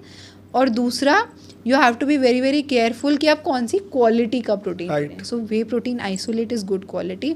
The worst type of protein that you get in the market and it is very easily available is your protein bars. Okay. It has protein blends, मतलब थोड़ा सोए प्रोटीन डाल दिया, थोड़ा वे प्रोटीन डाल दिया। तो जब प्रोटीन ब्लेंड्स को बनाया जाता है, it is the cheapest quality and it is the cheapest option, तभी इतने सस्ते होते हैं protein bars. And that is why I am not in a very big favour of recommending protein bars. लेकिन हाँ, प्रोटीन सप्लीमेंट अगर आप लेना चाहते हैं तो again if you can obtain it from the right source, अच्छे सोर्स से ले सकते हैं। तो डेफिनेटली आप अगर खरीदने भी जाओगे तो आप देखोगे whey protein isolate is the most expensive one of all these categories जो मैंने आपको बताई। तो प्रोटीन को चूज़ करना अपने आप में एक बहुत बड़ा टास्क है। Ma'am, I also want to ask about baby food. Baby food एक ऐसा है जो कि बच्चों को कुछ नहीं पता वो क्या इनटेक कर रहा है, और मदर अपना बेस्ट देती है कि ताकि मेरा बच्चा अच्छा हेल्दी रहे, उसकी ग्रोथ अच्छी रहे। अब आई हैव ऑल्सो नोटिस्ड कि किसी किसी मदर का फीड नहीं होता, मिल्क नहीं आता, तो वो सोचते हैं सब्स्टिट्यूट में हमारे पास 2-3 ब्रांड्स ही हैं। तो क्या उन ब्रांड्स जैसे सेरेलैक, लैक्टोजन या फिर और कोई भी ब्रांड है सफिशिएंट है मदर मिल्क की जगह पे, अगर मदर मिल्क नहीं आ रहा तो? और क्या वो कितना देना चाहिए अगर देना चाहिए तो, क्योंकि there are also categories like 0 to 6 month, 6 to 12 and that again 4 to 5 years तक होते हैं वो। सो एज के अकॉर्डिंग होता है डेफिनेटली आपको कितना मिल्क बेबी को देना है। अगर मदर का फीड किसी रीज़न से नहीं आ रहा है तो सबसे पहले कुछ फूड्स होते हैं, गैलेक्टोगॉगल्स बोलते हैं हम उनको, जो मिल्क मदर की मिल्क की प्रोडक्शन को इंक्रीज़ कर सकते हैं। ओके। फॉर एग्जांपल जब बेबी होता है, स्पेशली जब जो सी सेक्शन से होता है उनको देखा जाता है, because I deal with a lot of pregnancy clients also and lactation clients. तो हमें ये समझ में आता है कि जिनका सिजेरियन डिलीवरी हुई है उनका मिल्क प्रोडक्शन काफ़ी कम होता है एंड काफ़ी मुश्किलों के बाद आता है। Okay. So it is very very important कि आप फोकस करें पहले, कोकोनट अपनी डाइट में बहुत ज़्यादा इंक्लूड करें, खुद मदर मिल्क पिएँ, कोकोनट वाटर लाइक मदर को मिल्क पिलाएं एंड कोकोनट वाटर पिलाएं। जीरा अजवाइन का पानी बहुत हेल्प करता है मिल्क प्रोडक्शन इंक्रीज़ करने में। तो ये सारी चीज़ें मदर को आप इनकॉर्पोरेट कराएंगे तो उनकी हो सकता है मिल्क प्रोडक्शन इंक्रीज़ हो जाए। सेकंड मिस्टेक जो हम करते हैं कि बेबी लैच नहीं कर रहा मिल्क, तो हम क्या करते हैं फटाफट बॉटल बना के दे रहे हैं कि रो रहा है चुप करा दो। तो हम क्या कर रहे हैं, तो अपने बेबी को क्या किया, उसको पता है now kids are very smart, उसको पता है कि मैं 2 बार रोऊंगा तो मुझे इजीली मिल जाएगी, मैं क्यों मेहनत करूँ, है ना। तो आपको लैच कराना है, ऐसा नहीं कि बेबी 2 बार रोए और आपने बॉटल लगा दी। अगर ऐसा करोगे तो of course it's the easy way out for the kid and he will definitely show the tantrums. तो आपने प्रॉपर पहले ट्राई करना है लैच कराने का। बट हाँ, सर्टेन केसेस हैं जिसमें बिल्कुल ही नहीं मिल्क प्रोडक्शन हो रही है और सब कुछ ट्राई कर लिया, आपने अपना 100% दे दिया, then you have to go for these formula milk. And why formula milks are better than cow milk, या एक तो काउ मिल्क या जो भी मिल्क हम लेकर आ रहे हैं लोकल ग्वाले से ले रहे हैं, we are not sure of the adulteration first of all. Second, चाहे हम बेस्ट ऑफ हाइजीन कंडीशंस में भी उसको कर रहे हैं, it can still have some toxins, it can still have some chemicals which a baby जिसके भी 6 months भी एज नहीं हुई है might not have the immunity to आपके और मेरे पास वो इम्यूनिटी होगी, उस 6 महीने के बच्चे के पास नहीं होगी। Right. So we have to avoid these local sources. उसके बजाय yes then we have to go for a formula milk, but try करो जितना मिनिमम पॉसिबल है और मदर का मिल्क लैच कराने का ट्राई करें। एंड अगर बिल्कुल नहीं होता then shift to this formula milk, this should be your last resort. तो कोई सहारा नहीं बचा, ठीक है। तो एक तो ये हो गया। नाउ कमिंग टू आर जो 6 महीने के एज ग्रुप के बाद आता है Cerelac, market made Cerelac. Now that is the age where you are giving Cerelac market made, which is a processed food made in factory. Now your child is getting the taste buds of eating factory made food at the age of 6 months. How can you not expect that child to not eat burger and pizzas and momos? Because he is habitual to eating processed food from the age of 6 months. और अगर वो formula milk पे हैं तो may be earlier than that, है ना। True. सो बहुत मुश्किल नहीं है सेरेलैक घर पे बनाना। थोड़े से मखाने लो, उसको रोस्ट करो, थोड़े से नट्स लो, उसको रोस्ट करो, that's an amazing baby food. आप उसको मिल्क के साथ दो या वाटर के साथ दो, खीर बना के। अच्छा। Very very good food source that you can give is ragi की खीर टू द बेबी सर्दियों के मौसम में एज अ सप्लीमेंट्री फीडिंग। दाल का पानी is a very good supplementary food. Vegetables की प्यूरी जो कि इजीली डाइजेस्टेड, गाजर हो गया या एप्पल हो गया, इसकी प्यूरी आप दो बच्चे को। तो जितना नेचुरल फूड्स बच्चे को इस टाइम पे इंट्रोड्यूस करोगे, जितना नेचुरल टेस्ट आप इस टाइम पे इंट्रोड्यूस करोगे उतना बेटर है, और उतना ही आपका बच्चा नेचुरल चीज़ें आगे चल के खाएगा। राइट। तो आप क्या टेस्ट बर्ड्स डेवलप करा रहे हो, आप अगर प्रोसेस्ड फूड का कराओगे तो आगे चल के बच्चे को घर का खाना नेचुरली अच्छा नहीं लगेगा। जितना आप homemade food, I remember my mom told me once like what my बुआ's daughter have really good hair, really good lustrous hair, and मैं उनसे पूछती थी इनके बाल कैसे इतने अच्छे हैं। तो my mom told me what bua use to do, she use to do all the vegetables सारी, जैसे हम भाजी बनाते हैं ना पाव भाजी की, इसमें खूब सारी सब्जियां डाल के, she use to make a puree like that and she use to feed that to the kids whole day. And because they got so many vitamins and minerals from those vegetables at that time at such an early age, they have really good hair because of that. And that's when I started eating vegetables. As a kid I didn't used to. तो that's when okay, अब मैं आज से सब्जियाँ खाऊंगी, मुझे अच्छे बाल चाहिए. And it worked. Okay. It works. So good quality feed that you're giving to your baby, it will show you the results. So basically give the answer, अगर किसी को भी अच्छे बाल चाहिए तो वेजिटेबल्स खाओ भर के. वेजिटेबल्स खाओ भर के. एंड इसी के साथ अगर किसी लड़की को सुंदर स्किन चाहिए जिसको हर कोई चाहता है, हाँ. तो क्या करना चाहिए? ओके, सो सबसे पहले तो हाइड्रेशन इज़ द की. अच्छी स्किन के लिए हाइड्रेशन इज़ द की. अगर आप डिहाइड्रेटेड हो, आपकी बॉडी डिहाइड्रेटेड है, it will reflect on your skin. Okay. So you have to make sure that you drink at least 3 to 3.5 litres of water. हमारी country में ज़रूरी है क्योंकि इतनी स्कॉचिंग हीट है और मैक्सिमम समर्स रहते हैं, तो हमारे लिए बहुत ज़रूरी है पानी पीना. सेकेंडली अच्छी स्किन के लिए ज़रूरी है कि आपकी जो ट्रिगर्स हैं जिससे एक्ने होता है उसको हम कम से कम अपनी डाइट में इनकॉर्पोरेट करें. एंड अपनी गट हेल्थ का ध्यान रखें. Now one thing that destroys your gut health, और जो कि एक बहुत वेल नोन ट्रिगर है of acne and poor skin quality, is your sugar. Okay. तो शुगर आपको रेस्ट्रिक्ट करनी पड़ेगी अपनी डाइट से. नाउ रेस्ट्रिक्ट का मेरा मतलब ये नहीं है कि छोड़ दो, बिल्कुल भूल जाओ, नहीं खानी. जब मैं खुद ये बात बोल रही हूँ कि जब हम किसी भी फूड को गुड या बैड कैटेगराइज कर देते हैं तो वो हम एक वहीं पर जन्म दे रहे हैं फूड डिसऑर्डर्स, ईटिंग डिसऑर्डर्स को. तो मैं कभी भी किसी फूड प्रोडक्ट को गुड या बैड लेबल करना नहीं पसंद करूँगी. Sugar is your luxury. It should be treated as a luxury. कब खाते हैं हम मीठा? जब कुछ स्पेशल होता है. Okay. आप तभी खाओ ना. रोज़ क्यों अपनी चाय को चीनी डाल के एक्स्ट्रा कैलोरी, एम्प्टी कैलोरी ले रहे हो? राइट. तो sugar has to be treated as a luxury. Important occasions पे, फेस्टिवल्स पे बनता था शुगर और हम तब खाते हैं, तो उसको आप तभी इनकॉर्पोरेट करो. नाउ आई नो बहुत सारे लोग ये काउंटर भी करते हैं कि हमारे तो एंसेस्टर चाय में 3-3 चम्मच चीनी पीते हुए. उनकी फिजिकल एक्टिविटी थी उस टाइम पे. Yes, वो खेत भी जो रहे थे, वो वॉक भी कर रहे थे. Like if I talk about my father, he was an athlete. तो you know he always says I use to eat this, I use to. So you were an athlete. I have to sit on a chair whole day making diet plans, है ना. तो calorie का आपका Uptake का फ़र्क आ जाता है. और दूसरी चीज़ क्या हम सोचते हैं कि अरे मैं तो रनिंग कर रहा था, मैं तो जॉगिंग कर रहा था, अब क्या हुआ? Now you have changed your profile. आप काम करने लग पड़े और आपकी डाइट वैसी ही रही. जब आप रनिंग जॉगिंग कर रहे थे, एथलीट थे, तब आपकी डाइट अलग थी. और अब आपका बिल्कुल फिजिकल एक्टिविटी तो ज़ीरो हो गई, लेकिन डाइट वही है, तो आपको हेल्थ इश्यूज नेचुरली होने हैं. Yes. है ना.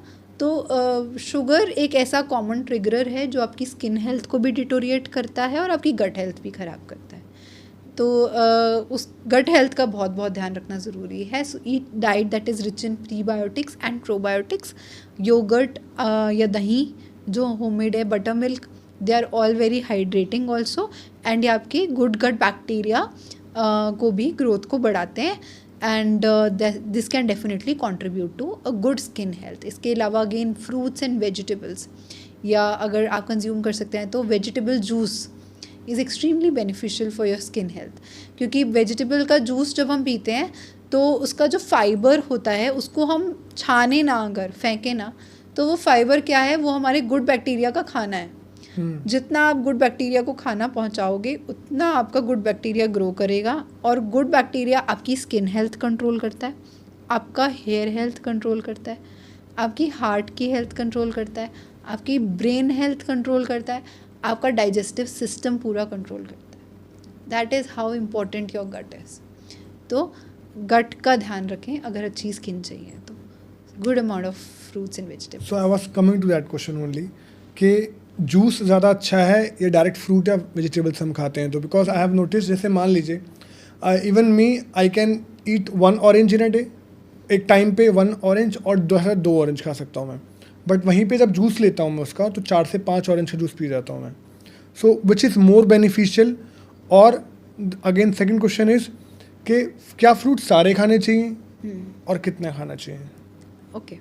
सो सबसे पहले तो फ्रूट्स एंड फ्रूट जूसेस का कंपैरिजन आपको मैं बता देती हूँ. जब भी हम फ्रूट जूस बनाते हैं तो उसका फाइबर आप देखोगे कि वो सीव आउट हो जाता है, छन जाता है. राइट. तो जो बचा वो क्या है? That is simple glucose, fructose. तो वो क्या करेगा, तुरंत आपके स्टमक में जाएगा, ब्लड स्ट्रीम में जाएगा एंड आपका ब्लड ग्लूकोज लेवल एकदम रेज़ करेगा। जहाँ हमारी शुगर एक हार्मनी में रेज़ होनी चाहिए, आपने फ्रूट जूस पिया वो एकदम से बढ़ेगा और फिर एकदम से नीचे भी आएगा। अब ये जो पीक पे गया, इससे क्या हुआ, इस पीक से आपने वो तुरंत तो यूटिलाइज करा नहीं, जूस पीते ही आप रनिंग करने तो चले नहीं गए, तो आपका ब्लड शुगर लेवल में स्पाइक आया और वो फिर स्टोर हो गया बॉडी में एज फैट। मुझे इतनी ग्लूकोज की ज़रूरत नहीं है। अब आपके पैनक्रियाज ने क्या किया, खूब सारा इंसुलिन निकाला कि यूज़ करो, क्योंकि इंसुलिन की मदद से ग्लूकोज यूज़ होता है। इंसुलिन निकाला, अब 1 बार निकाला, 2 बार निकाला, 3 बार। अगर आप 10 साल से रोज़ फ्रूट जूस पीते हुए आए हो और उसके बाद आपका कोई फिजिकल एक्टिविटी नहीं होती, कितनी बार आपके पैनक्रियाज इंसुलिन प्रोड्यूस कर लेंगे ना, ultimately you are gonna get diabetic. तो fruit juice is something that is not to be consumed because it is deprived of its fibre. हमने उसका फाइबर छीन लिया उससे, राइट। और अब हम सिर्फ शुगर पी रहे हैं। Yes, it is providing you essential vitamins and minerals, but at what cost, है ना। तो फूड को बैलेंस करके चलना है। जैसे नेचुरल फॉर्म में हमें फ्रूट दिए हैं खाने के लिए भगवान ने, तो फ्रूट्स खाओ, कोई दिक्कत नहीं है। बट शुगर, अगर आप जूस पी रहे हो, चाहे वो पैक्ड है क्योंकि उसमें तो और एडेड शुगर होती है, या फ्रेश है, आप शुगर ही पी रहे हो, फिर it's just simple glucose, simple carbohydrates को कॉम्प्लेक्स करके खाओ। जैसे मैंने बताया, रोटी पे घी लगा के खाओ, तो क्या हो गया, कॉम्प्लेक्स हो गया ना, सिर्फ कार्बोहाइड्रेट का मॉलिक्यूल नहीं रहा, फिर फैट्स भी आ गए। प्रोटीन के साथ खाओ तो और धीरे धीरे एब्जॉर्ब होगा और एक कॉन्टिन्यूस एनर्जी आपको देगा। राइट। ग्लूकोज का अपटेक आपकी बॉडी पे डिपेंड करता है कि आप इंसुलिन की मदद से, इंसुलिन आपको लेके जाता है, ग्लूकोज को लेके जाता है सेल के पास, और वहाँ जाके एनर्जी बनती है सेल के अंदर। अब अगर आपको ग्लूकोज ही इतना सारा है तो कितना ही एनर्जी आपको बना देगा ना, जो एक्सेस है वो तो स्टोर होगा बॉडी में, और वो धीरे धीरे स्टोर होते होते फिर लिवर भी एक दिन बोलेगा बस मेरे पास और कैपेसिटी नहीं है ग्लूकोज स्टोर करने की। Then it will remain in blood, and जब वो ब्लड में रहने लग जाएगा तो डायबिटीज़ हो जाएगी। तो फ्रूट्स को ऐसे ही आप खा लो, ज़्यादा बेटर है। और फ्रूट जूसेस अवॉइड करो। नाउ वेजिटेबल जूसेस की हमने बात करी ना, वेजिटेबल में इतना ग्लूकोज होता ही नहीं है। जो भी वेजिटेबल जूस बनता है, बीट रूट का बनता है या कैरेट का बनता है, उनमें इतना ग्लूकोज नहीं होता। उसमें मेजरली आपको विटामिन्स एंड मिनरल्स ज़्यादा मिलते हैं सब्जियों में। नॉन स्टार्ची वेजिटेबल्स जितनी भी हमारी होती हैं, जैसे कि ग्रीन लीफी वेजिटेबल्स हो गई, या बीट रूट मैंने बताया, गाजर मैंने बताई, इनका जूस आप कंज्यूम कर सकते हो। बट मैंने ये भी बोला कि फ़ाइबर नहीं सीव करना है, फ़ाइबर नहीं छानना है। जहाँ आपने सब्जियों के जूस में उसका फ़ाइबर निकाल दिया, सिंपली आप पानी पी रहे हो जिसमें थोड़े बहुत विटामिन्स एंड मिनरल्स हैं, फ़ाइबर तो है नहीं। तो फाइबर साथ में जाना बहुत ज़रूरी है, राइट, उतना ही ज़रूरी है। तो switch to smoothie, vegetable smoothie या फ्रूट स्मूदी अगर आपने कुछ पीना ही है तो। अदरवाइज क्योंकि स्मूदी में हम मिक्सी में ब्लेंड करते हैं और फाइबर नहीं छानते हैं, तो it should be a smoothie rather than a juice. And otherwise ऐसे ही खा लो, उससे बेटर तो कुछ भी नहीं है। ऐसे ही खा लो, आपकी दांतों की भी एक्सरसाइज होगी, आपकी माउथ की भी एक्सरसाइज होगी। So just fruits and vegetables like that. सबसे ज़्यादा बेटर है आप naturally instead of making a smoothie और juice out of it. Ma'am, हम एक चीज़ और नोटिस कर रहे हैं, जैसे इन द बिगिनिंग भी हमने टच भी किया था उस टॉपिक को, कि प्रॉब्लम्स में ना हार्ट अटैक्स बहुत आ रहे हैं। 30 ईयर्स, 40 ईयर्स, इनफैक्ट 20 ईयर्स के बच्चों को भी हार्ट अटैक आ रहा है। तो क्या प्रॉब्लम है, हम इसको कैसे कंट्रोल कर सकते हैं? दूसरा, क्या चीज़ है जो एक्चुअली इनको बढ़ा रहा है हार्ट रेट को? I know one of the reason is stress, but diet में ऐसा क्या ऐड करें so that we can save as money as youngsters? Definitely. तो इसके लिए आई थिंक एक मैं वेस्टर्न कंट्री का आपको एक एग्जांपल दूंगी। आप अगर किसी भी वेस्टर्न कंट्री में ट्रैवल करते हैं, आप देखेंगे दोपहर के 2 बज रहे हैं, you will see 4-5 people running on the path, park में रनिंग करते हुए आपको मिल जाएंगे। अब 3 बज रहे हैं दोपहर के, आपको रनिंग करते हुए मिल जाएंगे। शाम के 5 बज रहे हैं तो आपको रनिंग करते हुए मिल जाएंगे। कोई ना कोई आपको रनिंग करता हुआ हमेशा मिलेगा किसी भी फॉरेन कंट्री में। तो जब हम इतना वेस्टर्नाइजेशन अडॉप्ट कर रहे हैं, तो मेरा एक ये दरख्वास्त है, ये भी अडॉप्ट करें कि आप देखेंगे वहाँ पे बहुत कल्चर है रनिंग का, जॉगिंग का, नाउ ये होती है एरोबिक एक्सरसाइज। एरोबिक एक्सरसाइज में हमारी बॉडी में ऑक्सीजन की कंजम्पशन बढ़ जाती है। तो जितनी आप एरोबिक एक्सरसाइज करेंगे आपकी हार्ट की मसल स्ट्रेंथन होंगी, क्योंकि आपका क्या हार्ट पंप कर रहा है ब्लड Right. ताकि आपके हर सेल तक प्रॉपरली ऑक्सीजन पहुंच पाए। नाउ ये प्रोसेस क्या करता है, ये आपके हार्ट की मसल को बहुत ज़्यादा स्ट्रॉन्ग करता है। इसके लिए मैं आपको अपने फादर का भी एग्जांपल दूंगी। जैसे मैंने आपको बताया कि he was an athlete, he used to run a lot, he used to jog a lot. मेरे पैदा होने से पहले he got angiography. Okay. Despite of running and jogging, his diet was very high in saturated fats. So he comes from Shimla, तो वहाँ पे बहुत ठंड जैसा मौसम रहता था।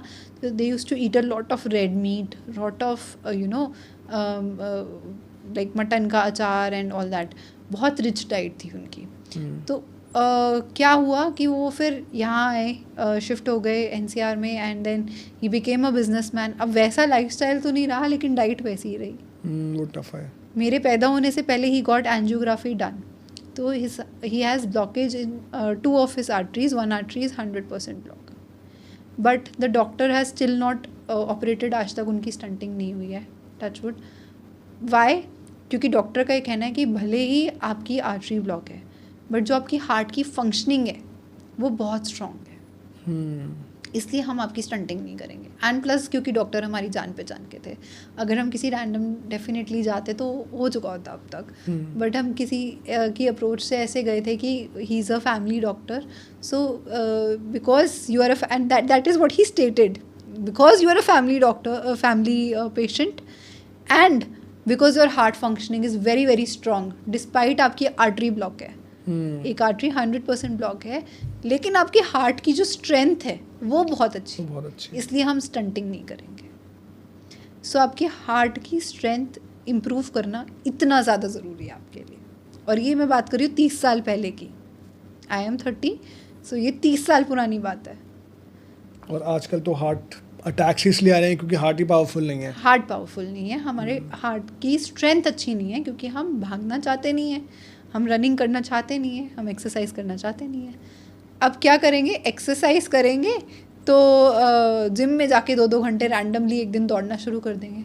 अब जब आपने कभी हार्ट को प्रैक्टिस में ही नहीं डाला, जब आपने कभी अपने हार्ट से प्रैक्टिस ही नहीं कराई, तुरंत आप एक दिन जाके ट्रेडमिल पे भागने लग जाओगे, तो हार्ट क्या बोलेगा, क्या हो गया मेरे साथ? राइट। तो धीरे धीरे प्रैक्टिस करनी है, एरोबिक एक्सरसाइज करनी है, खुले एनवायरनमेंट में एक्सरसाइज करनी है। तो डेफिनेटली जो पार्क्स हैं या आपके लोकल एरिया में, या जो जहाँ जाके आप रनिंग कर सकते हो, रनिंग सेंटर्स हैं, प्लीज़ पहले आप थोड़ा रनिंग, जॉगिंग, वॉकिंग से स्टार्ट करो, then switch to jogging, then switch to running, and then धीरे धीरे धीरे धीरे इंटेंसिटी इंक्रीज़ करो। कोई भी एक्सरसाइज, इवन आप जिमिंग भी कर रहे हो, धीरे धीरे इंटेंसिटी इंक्रीज़ करो। मतलब ऐसा नहीं कि एक दिन जिम गए और उस दिन 2 घंटे एक्सरसाइज करा है, उसके बाद 15 दिन जिम नहीं गए। ऐसे नहीं होना चाहिए, जो कि मोस्टली लोग करते हैं। यस, है ना? तो एक दिन जाओ, आप ये सोच के जाओ कि आज मैं सिर्फ 20 मिनट ट्रेडमिल पे 4 की स्पीड पे चल के वापस आ जाऊँगा। आप, मेरी गारंटी, आप अगले दिन भी जाओगे, आपको मज़ा आएगा कि आज मैं 20 मिनट 5 की स्पीड पे चल के आऊँगा। तो हर दिन, every step, take it baby step, take it to anything to make a habit. पहले तो आप उसको 40 दिन कॉन्टिन्यूसली करो। हम चलिया रखते हैं, like I am married to a Sardar family, and हमारा होता है चलिया रखते हैं हम गुरुद्वारे का या मंदिर का, कहीं का भी। तो वो इसलिए रखते हैं क्योंकि ये माना जाता है कि अगर कोई भी चीज़ आप 40 डेज तक रेगुलरली करते हो, एक तो आप डिसिप्लिन्ड हो जाते हो, और दूसरा वो आपकी एक हैबिट बन जाती है। तो कोई भी चीज़ हैबिट करनी है तो अपने आप को ये नहीं कि सीधा 1 साल की मेंबरशिप ले लूँगा, रोज़ जिम जाऊँगा, ऐसे नहीं करना है। मैं पहले 1 महीना 40 डेज रेगुलरली जाऊँगा, उसके बाद मैं पूरे साल की मेंबरशिप लूँगा, क्योंकि तभी मैं उसको एक हैबिट बना सकता हूँ। राइट, है ना? तो धीरे धीरे चीज़ों को हैबिट बनाएं, एंड एकदम से नहीं करना है कुछ भी। एक तो आपकी हार्ट की मसल्स को स्ट्रॉन्ग करना है, that is very very important. उसके बाद कुछ ऐसे फूड है हमारी डाइट में जो कि हमारी हार्ट हेल्थ को एक्चुअली, हमारी आर्टरीज़ को क्लॉग करते हैं, या हमारे लिए हेल्दी नहीं है, हमारे हार्ट के लिए अच्छे नहीं है। तो वो है बहुत ज़्यादा खाने की चीज़ें जिसमें बहुत ज़्यादा सोडियम है। सोडियम क्या करता है? आपका ब्लड प्रेशर रेज़ करता है। ब्लड प्रेशर बढ़ने की वजह से आपकी हार्ट की जो वॉल्स हैं उस पर ब्लड बहुत स्पीड से बार बार जाके हिट हो रहा है, और जितनी ज़्यादा क्या है, heart is a very small tiny muscular organ, इतना साइज़ है हमारे हार्ट का, एंड इट्स जस्ट मसल्स। अब बार बार जाके आप मसल पे हिट करेंगे तो वो इंजर होगी। ऐसे ही जब आपका ब्लड प्रेशर बहुत हाई होता है, 170, 180, 160 ब्लड प्रेशर के साथ आप जाते हैं, आपके हार्ट की वॉल्स पे जाके, आर्टरीज़ की वॉल्स पे जाके वो हिट करता है, विच कैन डैमेज योर, धीरे धीरे धीरे धीरे वो ना, अब हार्ट को क्या है, मेरे को अपनी वॉल स्ट्रॉन्ग करनी है, वॉल थिक करनी है, धीरे धीरे धीरे धीरे हाइपरटेंशन के पेशेंट्स की हार्ट की वॉल थिक हो जाती है, जिसकी वजह से it leads to congestive heart failure. तो ब्लड प्रेशर का बहुत ध्यान रखना है। तो सोडियम, कोई भी चीज़ ऐसी है जिसमें सोडियम होता है वो आपका ब्लड प्रेशर इंक्रीज़ करती है। एंड सोडियम का मतलब ये नहीं है कि हम नमक खाना बंद कर दें। सबसे ज़्यादा हाईएस्ट सोडियम फूड्स होते हैं हमारे प्रोसेस फूड, पैकेज फूड्स, उसको हम अवॉइड करें। अपार्ट फ्रॉम दैट जो भी हमारे प्रोसेस मीट्स मिलते हैं, जैसे सलामी, कोल्ड कट, सॉसेजेस हो गई, इनमें भी बहुत हाई सोडियम होता है, plus saturated fat content high होता है, प्लस वो इतने ज़्यादा प्रोसेस्ड होते हैं, उसकी शेल्फ लाइफ बढ़ाने के लिए उसमें इतने प्रिजर्वेटिव्स ऐड होते हैं, तो वो भी आपका ब्लड प्रेशर इंक्रीज़ करता है। ऐसी चीज़ें अपनी डाइट से अवॉइड करें। कोई भी चीज़ जो आपको कोलेस्ट्रॉल बहुत ज़्यादा बढ़ाती है डाइट में, वो भी आपके हार्ट को अल्टीमेटली नुकसान कर रही है, क्योंकि आपकी आर्टरीज क्लॉग करेगी, ब्लॉकेज होगी। तो हाई कोलेस्ट्रॉल के लिए हमें हाई सैचुरेटेड फैट जो होते हैं वो इनटेक कम करना है, जैसे कि हमारा रेड मीट हो गया, ऑर्गन मीट हो गया, इनमें लीन मीट्स, चिकन या फ़िश के मुकाबले ज़्यादा फ़ैट होता है, और इस तरीके का फ़ैट होता है जिसको हम बोलते हैं सैचुरेटेड फ़ैट्स। इसका मतलब ये है कि सॉलिड होते हैं ज़्यादातर रूम टेम्परेचर पे, एंड ये ज़्यादा क्लॉग करते हैं आर्टरीज़ को एज़ कम्पेयर टू जो हमारे ओमेगा 3 फैटी एसिड्स हैं। यानी कि जो हमारा अगर हम अपना लिपिड प्रोफाइल का कभी टेस्ट कराते हैं तो उसमें अलग अलग तरीके का कोलेस्ट्रॉल आता है। एक LDL कोलेस्ट्रॉल होता है, एक VLDL होता है, एक HDL होता है। नाउ जो आपका घी हो गया या नट्स हो गए या ऑयल सीड्स हो गए, ये हमारा HDL यानी कि गुड कोलेस्ट्रॉल इंक्रीज़ करता है। अब गुड कोलेस्ट्रॉल क्या करता है, एक्स्ट्रा फैट आपकी बॉडी से बाहर निकलता है और आपके हार्ट को और एसेंशियल ऑर्गन्स को प्रोटेक्ट करता है। ऐसे ही VLDL होता है हमारा बैड कोलेस्ट्रॉल। अब VLDL अगर हमारा बहुत ज़्यादा बढ़ा हुआ होता है तो इट मीन्स हमारी डाइट में ऐसी चीज़ों का इंटेक बहुत ज़्यादा है जो कि हमारा ब्लड कोलेस्ट्रॉल बढ़ा रही हैं। अगर आपका VLDL बहुत बढ़ा हुआ है, you are at a risk of getting heart attack and heart disease. Again regular checkups बहुत ज़रूरी हैं। तो अगर आपका VLDL बढ़ा हुआ है तो सैचुरेटेड फैट, जैसे मैंने बताया, mutton, red meat, organ meet, अपनी डाइट से कट डाउन करें। इसके अलावा जैसे डालडा, वनस्पति, ऐसे फैट्स भी हमें पाम ऑयल, हमें ये सब अपनी डाइट से कट आउट करना है। एक चीज़ और है जो सबसे ज़्यादा हार्मफुल है आपकी हार्ट हेल्थ के लिए, वो है trans fats. Again label read करें, अगर किसी भी प्रोडक्ट में ट्रांस फैट है तो उसको डेफिनेटली ना खरीदें।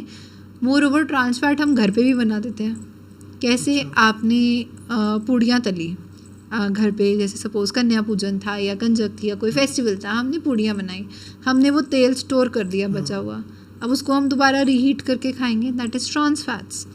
तो ये प्रैक्टिस नहीं करनी है। सुबह से लेके शाम तक जो हम उसी तेल में तले जा रहे हैं और फिर उसको फिर से स्टोर करके फिर से यूज़ कर रहे हैं, उसका कलर पूरा चेंज हो चुका है, that is totally trans fat. वो सिर्फ हार्ट अटैक का रिस्क नहीं आपका इंक्रीज़ करता, वो कैंसर का रिस्क भी इंक्रीज़ करता है। सो ये मिस्टेक्स ना करें। गुड फैट्स अपनी डाइट में लें, ये आपके हार्ट को भी प्रोटेक्ट करता है। मोर ओवर आपको ध्यान देना है अपने ब्लड प्रेशर का। ब्लड प्रेशर की जब हम बात करते हैं तो कैफ़ीन का इंटेक आपको कट डाउन करना है अगर आपका ऑलरेडी ब्लड प्रेशर हाई है तो, या आपकी हेरिडिटी में है। जैसे अगर मुझे पता है कि मेरे पेरेंट्स को हाई ब्लड प्रेशर है तो मैं कॉफ़ी का इंटेक अपना कम करूँगी, मैं कैफ़ीन, रेड बुल जैसी ड्रिंक्स जिनमें बहुत हाई कैफ़ीन होता है वो मैं नहीं लूँगी। एक मिस्टेक आजकल जो यंगस्टर्स, जो आपने बोला कि 20-25 की एज में भी हम देखते हैं, so they can be making a major mistake is relying on weight loss pills and supplements. Weight loss pills क्या करती हैं, क्योंकि उनमें इतना हाई कैफ़ीन होता है, अगर आप वेट लॉस पिल्स का भी लेबल रीड करें और उसके मेन इंग्रेडिएंट्स रीड करें तो मैक्सिमम जो भी रिजल्ट्स देने वाले होंगे तो उनमें कैफ़ीन होगा। एक तो कैफ़ीन आपका नेचुरल एपेटाइट कंट्रोल सप्रेसेंट है, आपकी एपेटाइट, आपकी भूख कम करता है। तो जब हम खाली पेट कॉफ़ी पीते हैं या हम ये वेट लॉस सप्लीमेंट्स, कोई भी जो कैफ़ीन रिच चीज़ें खाते हैं, ये हमारा ब्लड प्रेशर और बढ़ाते हैं। और वेट लॉस पिल्स तो आर्टिफिशियली आपके हार्ट की रिदम को बढ़ाती हैं। जो आपका एक्सरसाइज करके हार्ट रिदम बढ़ रहा है, that is different. Weight loss pill खाकर अगर आपका हार्ट का रिदम बढ़ जा रहा है, that is been done artificially, which is not right. Right. And ultimately it could be a cause of heart diseases in youngsters अगर ऐसा कर रहे हैं तो, फैट बर्नर्स खा रहे हैं तो। So it has to be controlled and it is not to be use just for weight loss, these fat loss supplements. मतलब मोटा मोटा मुझे एक बात समझ आई, अगर हम अपनी घर से प्रोसेस्ड फूड हटा दें, पैकेट फूड हटा देना, बिल्कुल, डाइट में पानी ज़्यादा इंटेक ज़्यादा कर दें और फ्रूट्स अपने घर के खाने पे रहें, तो आई गेस मेजर प्रॉब्लम्स हमारे शरीर से ख़त्म हो जाएंगे, डेफिनेटली सब कुछ ठीक हो जाएगा। That was a very very knowledgeful and wonderful podcast ma'am, and I would again thank you so much कि आप इतना दूर से ट्रैवल करके आए, Thank इतनी ज़्यादा अच्छी नॉलेज शेयर की in a very detailed manner. I guess जो ये पॉडकास्ट देखेगा एक चीज़ समझ आ जाएगी कि अच्छे से जीना कैसे है, अपने शरीर से अपनी प्रॉब्लम्स कैसे ख़त्म करनी है, क्या चीज़ ऐड करनी है और क्या चीज़ घर से किचन से हटानी है। And this is very important अगर आप अपने शरीर से प्यार करते हो तो। So I would say thank you so much thank ma'am you so for much being for here. Having me Himanshu ji. It was really an honour कि आपने मुझे इनवाइट किया एंड मैं आके ये आपकी ऑडियंस को, अपनी ऑडियंस के साथ ये शेयर कर पाई। And I hope it really helps few people. मतलब मेरे को ऐसा लगता है कि अगर मैंने अपना हेल्थ इशू रिवर्स किया है, मेरे पास कोई एडवाइस देने के लिए था नहीं राइट। मेरे टाइम पे। अगर ये एडवाइस मैं मैक्सिमम लोगों तक पहुंचा सकूं जो किसी की लाइफ चेंज कर सके, किसी की हेल्थ इम्प्रूव कर सके, then it's my little contribution to my country and to the world. So beautiful, ma'am. Thank you so much. Thank you.